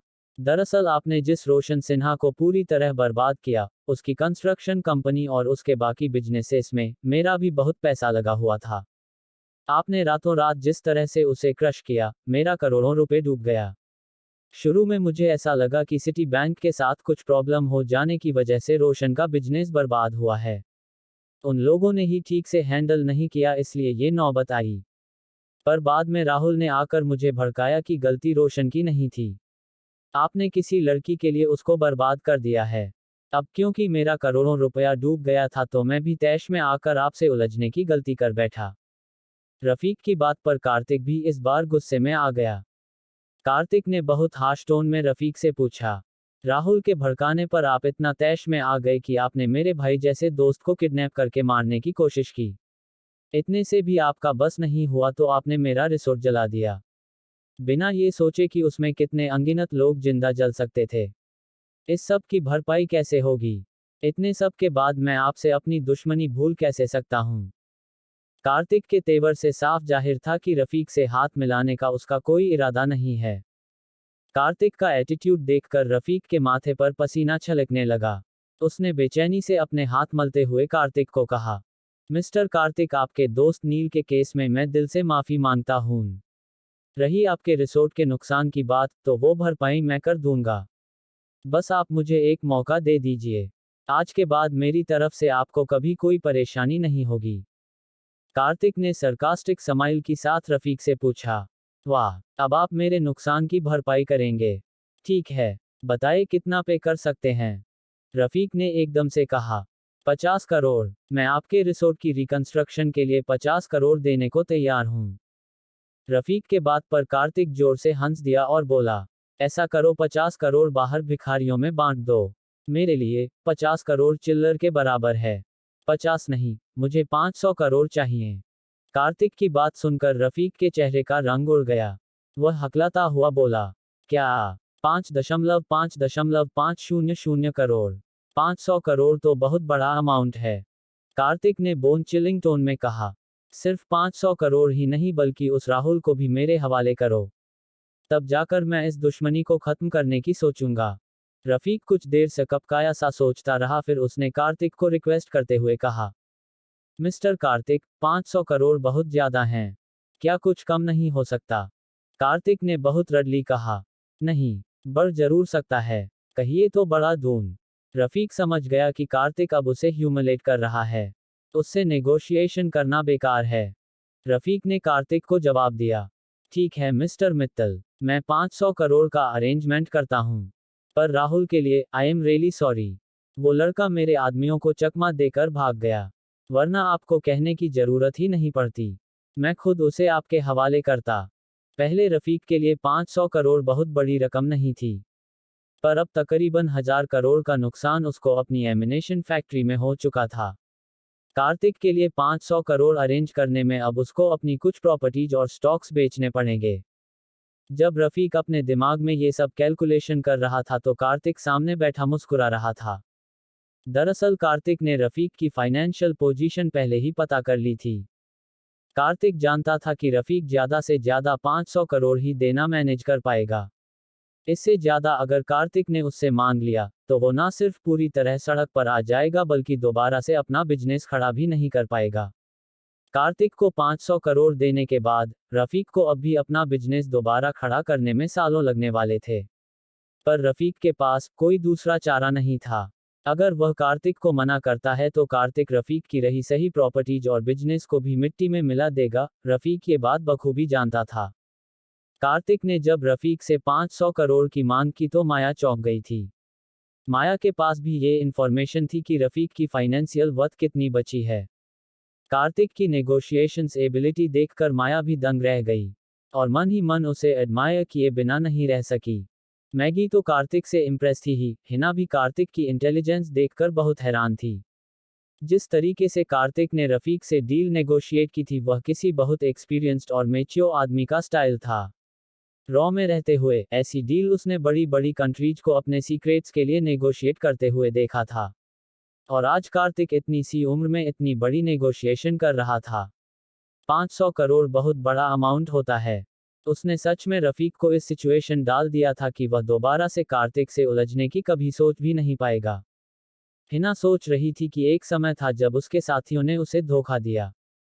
उसकी अपनी सरकार के लोगों ने उसको और उसके कमांडर को बस कुछ महीनों का इलाज देकर उनके हाल पर छोड़ दिया। पर कार्तिक जिस तरह से आदित्य को बचाने के लिए एक्सट्रीम तक गया और अपने लोगों की हेल्थ और वेल्थ को लेकर इतना परेशान हो जाता है, इससे पता चलता है कि कार्तिक बहुत सेंसिटिव और जिम्मेदार इंसान है। हिना को बहुत खुशी हो रही थी कि उसने कार्तिक जैसे इंसान के लिए काम करना चुना। बिल्कुल यही बात मैगी भी सोच रही थी कि जिस इंसान के लिए वो बॉडीगार्ड की तरह अपनी जिंदगी दांव पर लगा रही है, वो वाकई वत है। कार्तिक के लिए उसे अपनी जान देने का कभी अफसोस नहीं होगा। और कार्तिक रफीक के बारे में सोच रहा था कि रफीक कार्तिक से अपनी दुश्मनी खत्म करने के लिए इतना डेस्परेट क्यों है। वो फौरन ही उसे 500 करोड़ देने को राजी हो गया। रफीक को बहुत अच्छे से पता है कि 500 करोड़ देने के बाद उसके पास कुछ खास बचेगा नहीं। हालांकि वह ये भी जानता है कि नहीं देगा तब भी यकीनन उसके पास कुछ नहीं बचेगा। कार्तिक ने रफीक से पूछा, तो डील पक्की हुई? आप मुझे 500 करोड़ देंगे और राहुल को ढूंढने के लिए अपने आदमी भी लगाएंगे? रफीक ने मन ही मन सोचा कि उसकी फैमिली और उसके बिजनेस के फ्यूचर के लिए बहुत जरूरी है कि कार्तिक से दुश्मनी खत्म की जाए। कार्तिक को मुस्कुराता देखकर उसने चैन की सांस ली और कार्तिक को कहा, यस मिस्टर कार्तिक, डील पक्की। हमारी इस दोस्ती के नाम अब जश्न तो बनता है। मैं शैंपेन मंगाता हूँ। कार्तिक ने रफीक को रोकते हुए कहा, रुकिए तो मिस्टर रफीक, इतनी जल्दी भी क्या है? अभी कुछ बातें बाकी हैं। कार्तिक के टोकते ही रफीक के चेहरे पर फिर से टेंशन उभर आई और उसने बेचैन होकर पूछा, अब और क्या रह गया? कार्तिक ने मुस्कुराते हुए रफीक से पूछा, मिस्टर रफीक, मैं जानता हूं कि इतने बुरे दिन तो आपके नहीं आए कि आप मुझसे मुकाबला ना कर सकें। फिर आपने इस तरह सडन यू टर्न कैसे लिया? आप मुझसे दोस्ती करने के लिए इतने डेस्परेट कैसे हैं? बात तो कुछ और भी है, जो आप छुपा रहे हैं। अब जब बातें हो ही रही हैं तो सब बातें खुलकर हो जाए तो ज्यादा अच्छा है। जो कुछ भी आपके दिमाग में चल रहा है आप साफ साफ कह देंगे तो फ्यूचर में हमारे रिश्ते के लिए ज्यादा ठीक होगा। कार्तिक की बात सुनकर रफीक बुरी तरह चौंक गया और बगले झांकने लगा। माया तो खुद ही यह बात सोच रही थी कि रफीक जैसा इंसान अचानक से इतना कैसे बदल सकता है। रफीक को चुप देखकर कार्तिक ने फिर से पूछा, मिस्टर रफीक, उम्मीद करता हूं कि आप अपनी रियल इंटेंशंस मुझे बताएंगे। आपकी इस दोस्ती की ऑफर की असल वजह क्या है? रफीक ने जब कार्तिक से माफी मांगी तो कार्तिक ने अपने रिसोर्ट का डैमेज कंपनसेशन उससे 50 करोड़ रुपए मांगा। 50 करोड़ बहुत बड़ी रकम थी, उसके बावजूद रफीक फौरन देने को तैयार हो गया। रफीक जैसे हर कीमत पर कार्तिक से दोस्ती करना चाहता था। कार्तिक की सब शर्तें मानने के बाद रफीक ने कार्तिक के साथ अपनी दोस्ती सेलिब्रेट करने की बात की। कार्तिक ने रफीक से साफ पूछा कि अचानक से इस दोस्ती के लिए उसके इतने डेस्परेट होने के पीछे वजह क्या है। रफीक कार्तिक की इस बात पर चौंक गया था। अब तक जिस तरीके से कार्तिक सारी सिचुएशन हैंडल कर तक आया था, रफीक इतना तो समझ गया था कि कार्तिक बहुत तेज दिमाग है। पर कार्तिक इतनी बारीकी से चीजों को नोटिस करता है, ये रफीक के लिए भी बहुत सरप्राइजिंग था। कार्तिक ने बहुत सही बात नोटिस की थी। सच में ऐसा नहीं था कि रफीक कार्तिक को टक्कर नहीं दे सकता था। वो बात अलग है कि कार्तिक से लड़ाई मोल लेकर उसका मिटना तय था, पर जो रफीक की रेपुटेशन थी उसके अनुसार तो वह किसी से भी लड़ने भिड़ने से पहले परवाह नहीं करता था। पर इस बार तो वह फौरन ही बैकफुट पर आ गया। ये बात वाकई हैरान करने वाली थी। कार्तिक के पूछने पर रफीक कुछ देर सोचता रहा। फिर उसने बहुत संभल कर जवाब दिया, मिस्टर कार्तिक, आप जानते तो हैं ही कि मैंने आपके अकाउंट को हैक करने की कोशिश की थी। कार्तिक ने हाँ में सिर हिलाया तो रफीक ने आगे कहा, जब मैंने आपका अकाउंट हैक करने की कोशिश की तो देखा कि आपके अकाउंट में तकरीबन 40,000 करोड़ हैं। रफीक की बात पर कार्तिक ने सरप्राइज होते हुए कहा, क्या बात कर रहे हो? मेरे अकाउंट में इतना कम पैसा बचा है? कार्तिक के इस तरह बोलने पर रफीक ऐसे हैरान हुआ जैसे उसके सर पर छत गिर गई हो। 40,000 करोड़ का ह्यूज अमाउंट भी कार्तिक को कम लग रहा था। रफीक को तो जैसे दिन में तारे नजर आने लगे कि आखिर इस इंसान के पास कितना पैसा है। उधर कार्तिक अपने दिमाग में कैलकुलेशन कर रहा था कि हॉस्पिटल और रिसोर्ट खरीदने में उसके कई हजार करोड़ खर्च हो गए हैं। इस वजह से उसका बैंक बैलेंस इतना नीचे आ गया है। अब उसको इसे बढ़ाने के बारे में सिंसियरली कुछ सोचना पड़ेगा। कार्तिक की बात सुनकर कमरे में जैसे सबको सांप सूंघ गया था। कार्तिक के अपने लोग भी सोच में पड़ गए कि अगर 40,000 करोड़ का अमाउंट भी कार्तिक के लिए इतना मामूली है तो उसके लिए सफिशिएंट अमाउंट कितना पैसा होगा। रफीक के दिमाग ने तो काम करना बंद कर दिया कि मित्तल परिवार के एक मेंबर के अकाउंट में इतना पैसा है तो उन सब की नेटवर्थ, फिक्स्ड असेट्स, स्टॉक्स, ये सब मिलाकर कितना ह्यूज अमाउंट हो गया होगा। उसकी कैलकुलेशन तो वहां मौजूद कोई भी इंसान नहीं कर पा रहा था। कार्तिक समझ गया कि रफीक उससे दोस्ती क्यों करना चाहता है। रफीक बहुत शातिर है। वह जानता है कि एक बार मित्तल एम्पायर से उसके कांटेक्ट अच्छे हो गए तो फ्यूचर में उसको अपना बिजनेस बढ़ाने के लिए ये बहुत फायदेमंद साबित हो सकता है। और इसके उलट अगर उसने मित्तल परिवार से दुश्मनी रखी तो धीरे धीरे उसका वजूद ही खत्म कर दिया जाएगा। कार्तिक को चुप देखकर रफीक ने फिर से कहा, मैं एडमिट करता हूं कि मेरी हैसियत आपके सामने कुछ भी नहीं है। आप इस समंदर के शार्क हैं और मैं एक छोटी मछली। आप जब चाहे मुझे निगल सकते हैं। सच कहूं तो मैं आपकी दोस्ती के भी लायक नहीं हूं। मुझे बस आपकी छत्रछाया मिल जाए, मेरे लिए इतना ही बहुत है। माया के साथ साथ कमरे में मौजूद हर इंसान रफीक का बदला रूप देखकर हैरान था। रफीक जैसे दम्बक फियरलेस डॉन का इस तरह घुटनों पर आ जाना सबके लिए बहुत शॉकिंग था। कार्तिक ने रफीक को कहा, ठीक है मिस्टर रफीक, आपसे मेरी वैसे भी कोई दुश्मनी नहीं थी। मैं समझता सकता हूं कि आपने ये सब क्यों किया होगा। पर जहां तक आपसे दोस्ती का सवाल है, आने वाले दिनों में देखते हैं कि आपका रवैया हमारे साथ कैसा रहता है। उसके बाद ही इस बारे में कुछ सोचा जा सकेगा। रफीक ने कार्तिक को चापलूसी भरे अंदाज में कहा, आप अगर चाहे तो क्या नहीं हो सकता। मैं आपकी कृपा दृष्टि का इंतजार करूंगा। कभी भी आपको मुझसे कोई भी काम हो, बस आदेश कीजिएगा। मुझे आपके लिए कुछ भी करके बहुत खुशी होगी। उसकी इतनी मक्खन भरी टोन सुनकर कार्तिक की भी हंसी छूट गई। वह हंसता हुआ सोफे से उठा और बोला, आज के लिए इतना एंटरटेनमेंट बहुत है मिस्टर रफीक। अब मैं चलता हूँ। मुझे और भी जरूरी काम निपटाने हैं। कहकर कार्तिक दरवाजे की तरफ बढ़ गया। रफीक उसको बाहर तक छोड़ने आया। कार्तिक जब अपनी बुगाटी में बैठकर चला गया तो रफीक ने लंबी गहरी सांस ली। फिर वो तेजी से अंदर आया। उसने अपने फाइनेंस मैनेजर को कॉल किया और कहा, जल्दी से जल्दी 500 करोड़ अरेंज करो। हमें ये अमाउंट कार्तिक मित्तल के अकाउंट में ट्रांसफर करना है। कहकर रफीक ने फोन रख दिया और अपने चेंबर में बैठा सोचने लगा। एक बार मैं कार्तिक मित्तल की गुड बुक्स में आ जाऊं तो चीजें मेरे लिए बहुत आसान हो जाएंगी। कार्तिक ने अपने 500 करोड़ फौरन नहीं मांगे हैं, पर मैं जितनी जल्दी ट्रांसफर कर दूंगा शायद उतनी जल्दी उसका गुस्सा ठंडा हो जाए। 3 दिन के अंदर ही रफीक ने 500 करोड़ कार्तिक के अकाउंट में ट्रांसफर कर दिए। कार्तिक के पास इस ट्रांजैक्शन का मैसेज आया तो कार्तिक मुस्कुरा दिया। पर उसने रफीक के किसी मैसेज को रेस्पॉन्ड नहीं किया। योजक चिन्ह, कार्तिक ने जो मंडी हाउस में क्लब खरीदा था, आज उसकी ग्रैंड ओपनिंग सेरेमनी थी। वह इलाका ही ऐसा था कि हमेशा आर्टिस्ट लोगों से भरा रहता।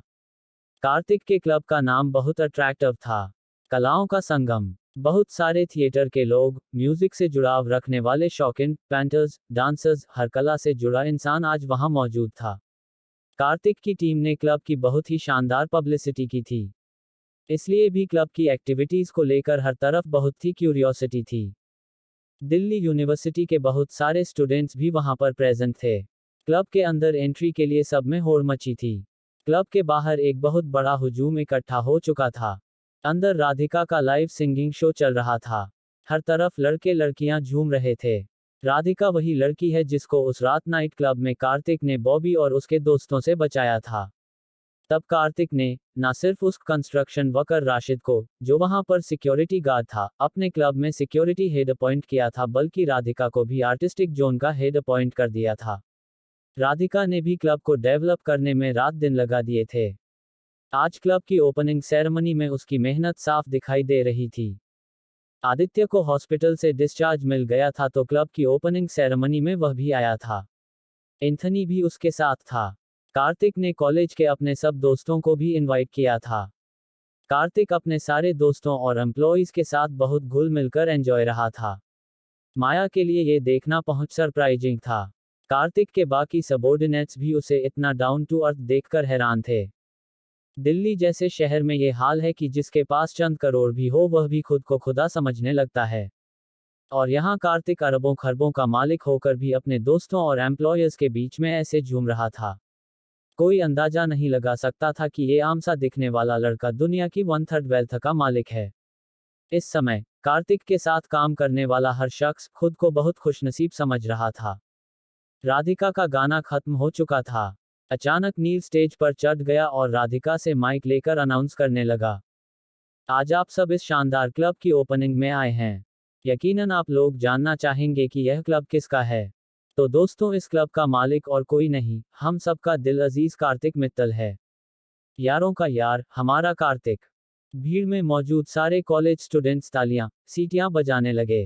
नील ने कार्तिक को देखकर कहा, मैं पहले दिन से जानता था ये लड़का हीरा है। लोगों की जिंदगियां खत्म हो जाती है पर कार्तिक जैसा दोस्त नहीं मिलता। मैं बहुत खुशनसीब हूं कि मेरी जिंदगी में कार्तिक है और मेरे इतने करीब है। हर समय हंसी मजाक करने वाले नील की भी ये सब कहते हुए आंखें भर आई थी। नील को इतना इमोशनल देखकर कार्तिक भी स्टेज पर चढ़ गया। कार्तिक ने नील के हाथ से माइक लिया और नील के तरफ देखकर बोला, इसके जैसा दोस्त भी इस दुनिया में कहाँ है दोस्तों। जिन दिनों मेरे पास खाने तक के पैसे नहीं होते थे, उन दिनों ये अपना आधा खाना मुझे दे दिया करता था और खुद भूखा रह जाता। इसने मुझे बुरे दिनों में बच्चे की तरह संभाला है। जब मन टूटता था तो बड़े भाई और बाप की तरह हौसला दिया है। मेरी जिंदगी तो जैसे इसका कर्ज है मुझ पर। कार्तिक के ये कहते हैं नील ने आगे बढ़कर कार्तिक को गले लगा लिया और कहा, अबे क्या फालतू की बात कर रहा है। साले दोस्त भी कहता है और कर्ज जैसी बात भी करता है। फिर नील ने भीड़ की तरफ देखकर कहा, आप लोगों को लग रहा होगा ना कि कोई फिल्मी सीन चल रहा है। ये दोनों तो शोले के जय वीर जैसे ड्रामाटिक हो रहे हैं। चलिए तो आपको एक इंटरेस्टिंग कहानी सुनाता हूं कि यह जीरो से हीरो कैसे बना। नील के ये कहते ही कार्तिक ने नील के कंधे पर हाथ रखा और उसे घूर कर देखा। नील समझ गया कि कार्तिक नहीं चाहता कि उसके बैकग्राउंड के बारे में कोई बात की जाए। नील ने बात को बदलने के लिए हंसते हुए भीड़ को कहा, पर ऐसा है दोस्तों कि बड़े लोगों की बायोग्राफी लिखी जाती है, तो ऐसे तो नहीं सुनाएंगे आपको ये थ्रिलिंग स्टोरी। इस कहानी को अभी सस्पेंस ही रहने देते हैं। कल को जब कोई महान राइटर इनकी बायोग्राफी लिखेगा तब खरीद कर पढ़ना। मुफ्त में क्यों दे इतनी खास जानकारी। नील ने ये बात इस तरह कही कि वहां खड़ी सारी पब्लिक हंसने लगी। नील का सेंस ऑफ ह्यूमर लाजवाब था। नील ने माइक राधिका को दे दिया। राधिका ने भी भीड़ का ध्यान डाइवर्ट करने के लिए एक बहुत ही हैप्पी सूदिंग सॉन्ग गाना शुरू कर दिया। बहुत ही खुशनुमा माहौल था। तभी कार्तिक ने सामने से कियारा को आते देखा। कई दिनों से वो कियारा से मिल ही नहीं पाया था। कार्तिक तेजी से आगे बढ़ा और कियारा कुछ बोलती इससे पहले ही उसे गले लगा लिया। इतने दिनों बाद कार्तिक से यूं मिलकर कियारा खुशी से रो पड़ी। इन दिनों जो कुछ भी कार्तिक के साथ हो रहा था, वो कार्तिक की सेफ्टी को लेकर बहुत डरी हुई थी। अब आसपास सब कुछ ठीक और इतना खुशनुमा देखकर वह भी बहुत खुश थी। कार्तिक कियारा का हाथ पकड़कर उसे स्टेज के पास ले गया और अपने सबॉर्डिनेट को ऑर्डर दिया, राधिका को इन्फॉर्म कर दो कि वो इस गाने के बाद थोड़ी देर रेस्ट ले ले। आगे का प्रोग्राम कियारा कंडक्ट करेगी। कार्तिक की बात सुनकर कियारा एकदम सरप्राइज रह गई। उसने कार्तिक को कहा, मैं ऐसे कैसे अचानक गा सकूंगी, मेरी तो कोई तैयारी भी नहीं। कार्तिक ने कियारा को कहा, अरे तुमको तैयारी की क्या जरूरत है, तुम तो ट्रेंड सिंगर हो, तुमको तो गाना ही होगा। मेरे लिए आज का दिन खास है। नील मेरे पास है, तुम मेरे पास हो। आदित्य अब ठीक है, इस खुशनुमा दिन पर तुम्हारा गाना ना हो ऐसे कैसे हो सकता है। आदित्य भी वही कार्तिक के पास खड़ा था। आदित्य की तरफ देखकर कार्तिक ने बहुत खुश होकर अनाउंसमेंट की, दोस्तों इस सेलिब्रेशन की बहुत सी वजह हैं पर एक बड़ी वजह मेरे दोस्त आदित्य का हॉस्पिटल से ठीक होकर लौट आना है। जिंदगी और मौत की जंग में उसने बड़ी हिम्मत से मौत को मात दी है। आप सब भी आदित्य को अच्छी सेहत के लिए दुआएं दीजिए। कार्तिक की अनाउंसमेंट के बाद सब तरफ से आदित्य के लिए गुड हेल्थ विशेष की आवाजें आने लगी। आदित्य, जो हमेशा से अकेला ही रहा था, इतने सारे लोगों की अटेंशन और प्यार पाकर बहुत भावुक हो गया। वो छोटे बच्चे की तरह रोते हुए कार्तिक के गले लग गया। कार्तिक ने भी उस बड़े भाई जैसे गले लगाए रखा। कार्तिक के सबॉर्डिनेट ने राधिका को इन्फॉर्म कर दिया था कि वह ब्रेक ले ले। राधिका स्टेज से नीचे आकर कार्तिक के पास खड़ी थी। कार्तिक ने राधिका को कहा, तुम पिछले 2 घंटे से गा रही हो। मैं देख सकता हूं कि लोग तुम्हारी सिंगिंग कितनी ज्यादा पसंद कर रहे हैं। इनमें से बहुत से लोग तो सिर्फ तुम्हारी लाइव सिंगिंग सुनने आए हैं। पर अब तुम थोड़ी देर रेस्ट करो। इतना थकना तुम्हारी सेहत और गले दोनों के लिए अच्छा नहीं है। कार्तिक का इतना कंसर्न देखकर राधिका भी इमोशनल हो गई। जिस पब में वह पहले गाती थी, वहां चाहे कितना भी थक जाए, उसका मैनेजर उसे ब्रेक नहीं लेने देता था। पूरी पूरी रात गाकर उसका हाल बहुत बुरा हो जाता। पर कभी किसी ने उसकी सेहत की चिंता नहीं की। कभी कभी तो उसने बिना कुछ खाए पिए घंटों परफॉर्मेंस दी थी। यहाँ कार्तिक पल पल सबकी इतनी फिक्र कर रहा था। राधिका अपनी खुशनसीबी पर यकीन नहीं कर पा रही थी। उसने कार्तिक को बहुत दिल से थैंक यू कहा। कार्तिक ने मुस्कुराकर उसके सिर पर बड़े भाई की तरह हाथ फिराते हुए कहा, जाओ बैठो, कुछ देर आराम करो। फिर कार्तिक ने कियारा को कहा, स्टेज अब तुम्हारा हुआ, जाने मन। जाओ संभालो। कियारा एक पल हिचकिचाई, फिर मुस्कुराते हुए स्टेज पर चढ़ गई। ऐसा नहीं है कि कियारा को कोई स्टेज फियर था, पर कार्तिक के लिए इस तरह गाना उसके लिए भी बहुत स्पेशल मोमेंट था। राधिका की सिंगिंग बहुत सॉफ्ट थी। राधिका जब गा रही थी तो बहुत पीसफुल शांत माहौल था। पर कियारा ने जानबूझकर एक sizzling happening fast beat song उठाया। कियारा के गाने का असर ऐसा था कि पूरा माहौल सडनली इलेक्ट्रीफाइंग हो गया। कॉलेज के लड़के लड़कियां उसके साथ आवाज से आवाज मिलाकर नाचने गाने और झूमने लगे। ऐसा लग रहा था कि जैसे कोई बहुत बड़ा कॉन्सर्ट हो रहा है और पब्लिक एक्साइटमेंट से पागल हुई जा रही है। कियारा का भीड़ पर ऐसा असर देखकर कार्तिक मुस्कुरा रहा था। वह शुरू से जानता था कि कियारा एक्स्ट्राऑर्डिनरी टैलेंटेड है। 500 लोग क्या, कियारा के आगे 50,000 लोग भी हो तो वह भी उसकी सिंगिंग से ऐसे ही पागल हो जाएंगे। कार्तिक इमेजिन कर सकता था कि कियारा आने वाले दिनों में कितनी बड़ी सिंगर बनने वाली है। कार्तिक के लिए ये उसकी अब तक की जिंदगी का ये सबसे बेस्ट मोमेंट था। उसके दोस्त, उसके वफादार साथी, उसकी मोहब्बत, आज सब उसके साथ सेलिब्रेट कर रहे थे। जिंदगी के 6 साल भूख और गरीबी में अकेले गुजार देने के बाद इस तरह सबका साथ मिलना उसके लिए भी बहुत बड़ी ब्लेसिंग था। पर सब कुछ जिंदगी में इतना आसान होता तो क्या बात थी। भीड़ में एक जोड़ी आंखें ऐसी भी थी जो लगातार कियारा को घूर रही थी। उस शख्स के दिमाग में कुछ और ही चल रहा था। कार्तिक ने मंडी हाउस में जो क्लब खरीदा था, आज उसकी ग्रैंड ओपनिंग सेरेमनी थी।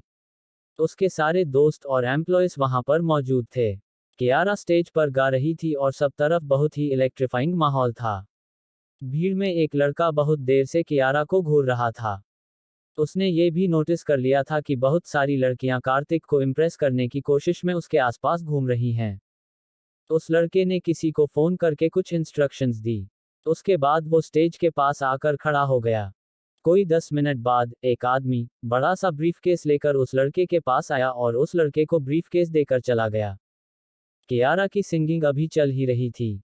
अचानक से उस लड़के ने वो ब्रीफकेस खोला और उसमें से 500 के नोट निकालकर स्टेज पर उड़ाने लगा। उसकी इस हरकत से सब शॉक्ड रह गए। कियारा भी एकदम सकपका कर रुक गई। पूरा स्टेज स्टैंड स्टील हो गया। हर कोई हैरानी से उस लड़की की तरफ देखने लगा। कार्तिक गुस्से से उसकी तरफ बढ़ा। उस लड़के का कॉलर पकड़कर दांत पीसता हुआ बोला, तुम्हारा दिमाग खराब हो गया है। यह एक रिस्पेक्टेबल गैदरिंग है। तुमको यह कोई बार या पब नजर आ रहा है जो स्टेज पर पैसे उड़ा रहे हो?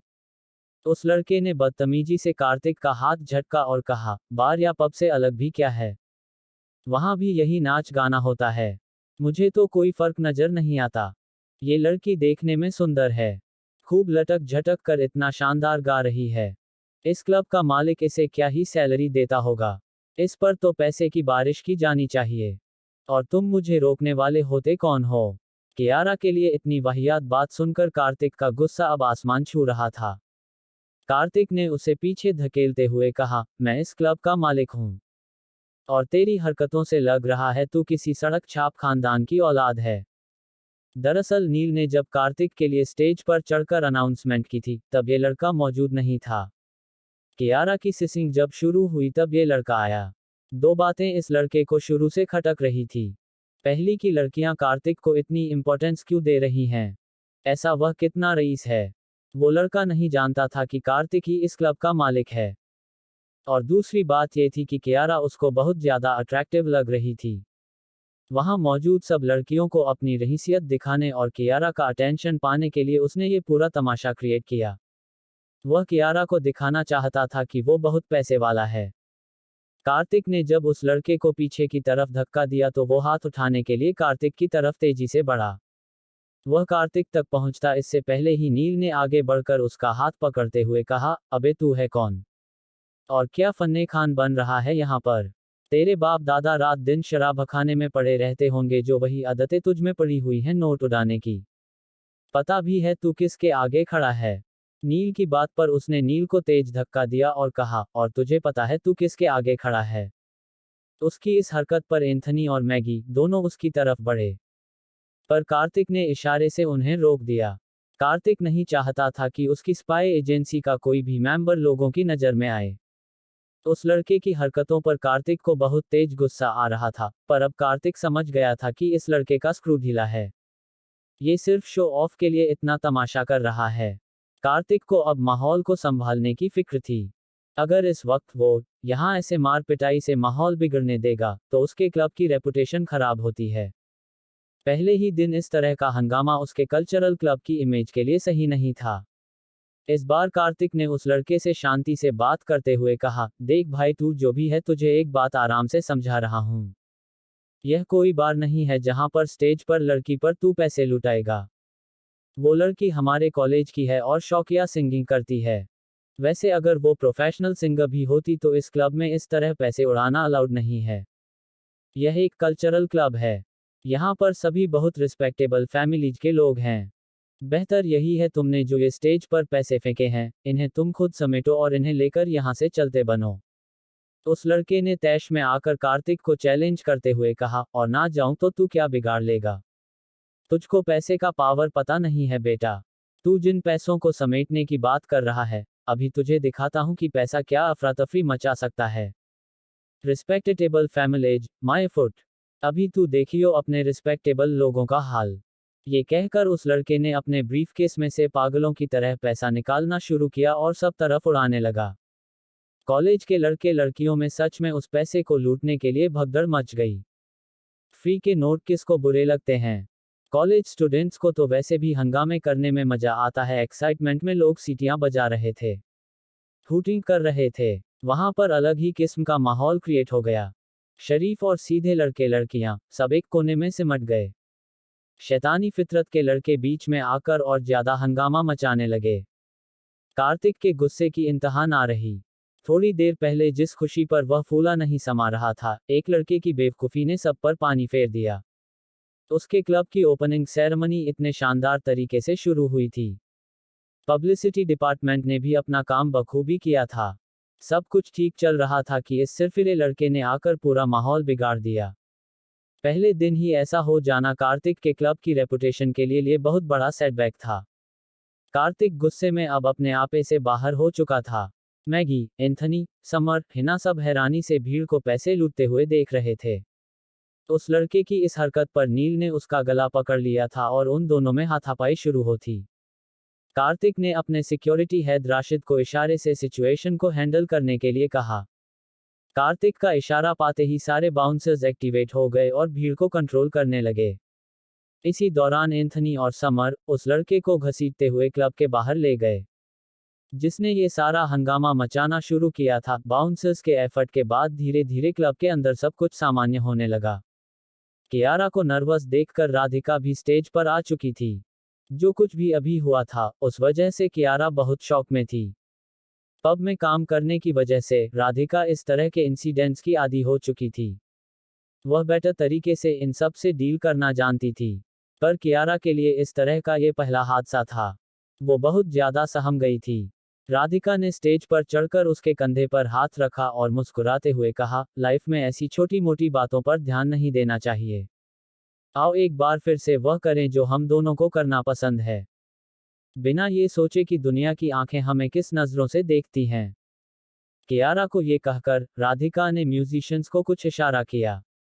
म्यूजिशियंस ने दिल चाहता है का फेमस गाना बजाना शुरू किया। कोई कहे कहता रहे कितना भी हमको दीवाना, गाने के बोल सुनकर कियारा के भी चेहरे पर मुस्कान आ गई।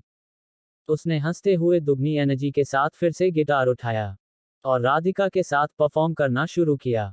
उन दोनों का गाना इतना पावरफुल, इतना खूबसूरत था कि कुछ ही पलों में सारी पब्लिक उस हंगामे को भूलकर म्यूजिक में खो गई। कार्तिक ने राधिका को अप्रिशिएट करते हुए दूर से थम्स अप किया और थैंक यू कहा। राधिका ने भी सिर हिलाकर स्माइल दी। कार्तिक को खुद पर गुस्सा आ रहा था। कितनी कोशिश करता है कियारा को कभी कोई हट ना कर सके, फिर भी कुछ ना कुछ अनफॉर्चुनेट हो ही जाता है। कार्तिक को सोच में डूबा देखकर माया ने कार्तिक से कहा, सर आप कहे तो मैं उस लड़के के बारे में इन्वेस्टिगेशन करवाऊं। हो सकता है किसी ने उसे जानबूझकर भेजा हो ताकि यहाँ का माहौल खराब किया जा सके। कार्तिक ने माया से कहा, जाने दो, मुझे तो कोई बेवकूफ लग रहा था। घटिया अटेंशन सीकर टाइप, उसके पीछे समय बर्बाद करना बेकार है। तुम ये बताओ कि राहुल का कुछ पता चला? माया ने सिर झुकाते हुए कहा, I am really sorry Kartik sir. पता नहीं कौन से बिल में जाकर घुस गया है। मानना पड़ेगा इस राहुल को, वो चूहे बिल्ली वाली दौड़ के पैंतरों से बखूबी वाकिफ हैं। जाने कहां कहां इसने अपने छुपने के ठिकाने बनाए हैं जो ढूंढना इतना मुश्किल हो गया है। इस बात के लिए मैं शर्मिंदा हूं कि मेरे आदमी अभी तक उसे नहीं खोज पाए। पर सर हम लगातार कोशिश कर रहे हैं। कार्तिक ने सिर हिलाते हुए कहा, ठीक है तुम अपनी कोशिश जारी रखो, कभी तो मिलेगा। कहां तक भागेगा? माया ने कार्तिक से कहा, अगर आप हाँ करें तो हम एक काम और कर सकते हैं। कार्तिक ने पूछा, वो क्या? माया ने कार्तिक को कहा, सर अगर राहुल नहीं मिल रहा है तो हम उसकी फैमिली को फोर्स कर सकते हैं। अगर उसकी फैमिली को ट्रैप करेंगे तो अपने घर वालों को बचाने के लिए उसे बिल में से निकल कर आना ही पड़ेगा। कार्तिक ने माया को बोला, नहीं ऐसा करने की बिल्कुल जरूरत नहीं है। उसके बिजनेस की मैं पहले ही बैंड बजा चुका हूं।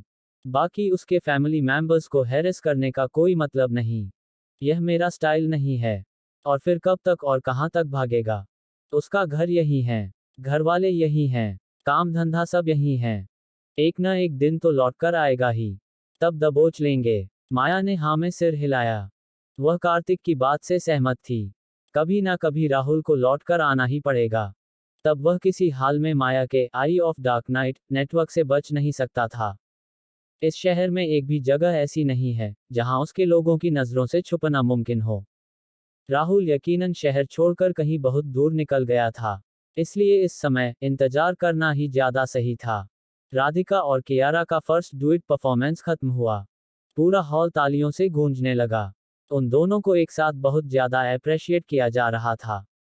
कार्तिक भी बहुत गर्व महसूस कर रहा था। आसपास सब लोग बातें कर रहे थे कि वह दोनों एक से बढ़कर एक हैं। अंदाज, आवाज सब कुछ बहुत ही आला दर्जे का है। किसी को कुछ पसंद आ रहा था, किसी को कुछ। हर कोई उनके बारे में ही चर्चा कर रहा था। इतना ह्यूज एप्रिसिएशन उन दोनों के लिए भी बहुत बड़ा मोटिवेशन था। स्टेज पर खुशी से उन दोनों ने एक दूसरे को हक कर लिया। लोग अगले गाने की डिमांड कर रहे थे। वंस मोर के शोर से पूरा हॉल गूंज रहा था। नील कार्तिक के पास आकर बोला, यार इन दोनों ने तो कमाल कर दिया। सच कहूं तो ये लोग इंटरनेशनल स्टैंडर्ड की परफॉर्मर हैं। कहाँ हम इन्हें इस क्लब में गवा रहे हैं? कार्तिक ने हैरानी से नील की तरफ देखा। नील ने बहुत मासूमियत से कार्तिक को कहा, देख भाई, नो ओवेंस, तेरा क्लब भी बहुत इंटरनेशनल लेवल का है, पर ये लड़कियां बहुत ज्यादा टैलेंटेड है। नील के कहने के अंदाज पर कार्तिक हंस दिया और बोला, बात तो तेरी सही है। ठीक है, सोचते हैं कुछ इन दोनों के फ्यूचर के लिए। साशा वही बैठी थी। उसने कार्तिक और नील की सब बातें सुन ली। साशा मन ही मन कियारा से कुड़ रही थी। कार्तिक जैसा लड़का कियारा की जिंदगी में था। साशा खुद कब कार्तिक को पसंद करने लगी उसे पता ही नहीं चला। एक अजीब सा प्रेम त्रिकोण बन रहा था। नील साशा पर फिदा था और साशा कार्तिक और नील को लेकर कंफ्यूज थी। कार्तिक का ऑरा ही ऐसा था कि कोई भी उसकी तरफ अट्रैक्ट हो जाए। पर साशा दिल की बहुत अच्छी लड़की थी। कार्तिक और नील की बातें सुनकर साशा ने कार्तिक से कहा, तुम चाहो तो मैं कुछ सजेस्ट कर सकती हूँ। कार्तिक ने साशा को जवाब दिया, हाँ हाँ क्यों नहीं, तुम यूनिवर्सिटी में स्टूडेंट प्रेसिडेंट हो। अगर अपने स्टूडेंट्स के बारे में तुम नहीं सोचोगी तो कौन सोचेगा? मेरे से ज्यादा तो ये तुम्हारा फर्ज है कि तुम इनकी ग्रोथ के बारे में सोचो। साशा कार्तिक की बात पर हैरान हुई। फिर ये देखकर हंस दी कि कार्तिक के फेस पर उसको टीज करने वाले एक्सप्रेशन है। साशा को यूं कंफ्यूज देखकर नील और कार्तिक भी जोर से हंस दिए। साशा ने कहा, ये बात भी ठीक है। तुमसे ज्यादा तो इनके बारे में सोचना मेरा काम है। दरअसल अभी कुछ समय पहले एक बड़े इंटरनेशनल सिंगिंग कंपटीशन की अनाउंसमेंट हुई है। देश भर की यूनिवर्सिटीज अपने रिप्रेजेंटेटिव सिंगर्स को इस कंपटीशन में भेज रही हैं। फर्स्ट राउंड मुंबई में है, सेकंड राउंड बेंगलुरु में, और फाइनल राउंड यहाँ दिल्ली में है। जो फाइनल राउंड को जीत लेगा, उसको फिर अमेरिका में दुनिया भर से आए हुए बाकी सिंगर्स के साथ परफॉर्म करने का और कम्पीट करने का मौका मिलेगा। तुम कहो तो मैं इन दोनों लड़कियों का रजिस्ट्रेशन वहां करा सकती हूँ। कार्तिक ने साशा को कहा, आइडिया तो बुरा नहीं है। क्यों नील, तुम क्या कहते हो? कार्तिक ने नील से पूछा तो नील ने कहा, मैं कंपटीशन के खिलाफ नहीं हूं, पर इनमें खर्च होने वाली एनर्जी और स्ट्रेस कई बार इंसान को डिप्रेशन की गर्त में झोंक देता है। मैं मानता हूं कि इन कंपटीशन के जरिए बहुत कुछ सीखने को भी मिलता है और इंटरनेशनल एक्सपोजर अपने आप में बड़ी चीज है। पर उसके बावजूद मुझे लगता है, सिर्फ इसी एक तरीके से आगे बढ़ने की उम्मीद रखना सही नहीं है। साशा ने तुनक कर नील को कहा, तो तुमको लगता है कि मैं कुछ गलत सजेस्ट कर रही हूं? नील ने फौरन जवाब दिया, अरे नहीं, तुमने तो बहुत सही चीज बताई है। मैं सिर्फ इतना कह रहा हूं कि ये दोनों लड़कियां कंपटीशन में तो पार्टिसिपेट करें ही साथ हम लोग भी इनको प्रमोट करें तो कैसा रहेगा? कार्तिक ने नील से कहा, तू भी तो यार म्यूजिक में इतना इंटरेस्ट रखता है। मुझे पता है कि तूने गिटार और माउथ ऑर्गन से बहुत शानदार म्यूजिक पीस बना रखे हैं। तू अपनी म्यूजिक कंपनी क्यों नहीं शुरू करता? कार्तिक की बात पर नील हैरानी से बोला, कहाँ यार, मैं इतना टैलेंटेड थोड़ी हूं कि कंपनी चला सकूं। और मेरी बात बीच में कहां से आ गई? उधर कार्तिक के यह बात कहते हैं साशा के चेहरे पर एक्सप्रेशन बिल्कुल बदल गए थे। नील के बारे में ये जानना साशा के लिए सरप्राइजिंग था। कार्तिक नील से म्यूजिक कंपनी की बात करने लगा और साशा के दिमाग में कुछ और ही चलने लगा था। अगर आप लोग इस कहानी का अगला भाग सुनना चाहते हैं तो जल्दी से मेरे चैनल को सब्सक्राइब करें और मुझे बताएं कि आपको यह कहानी कैसी लगी।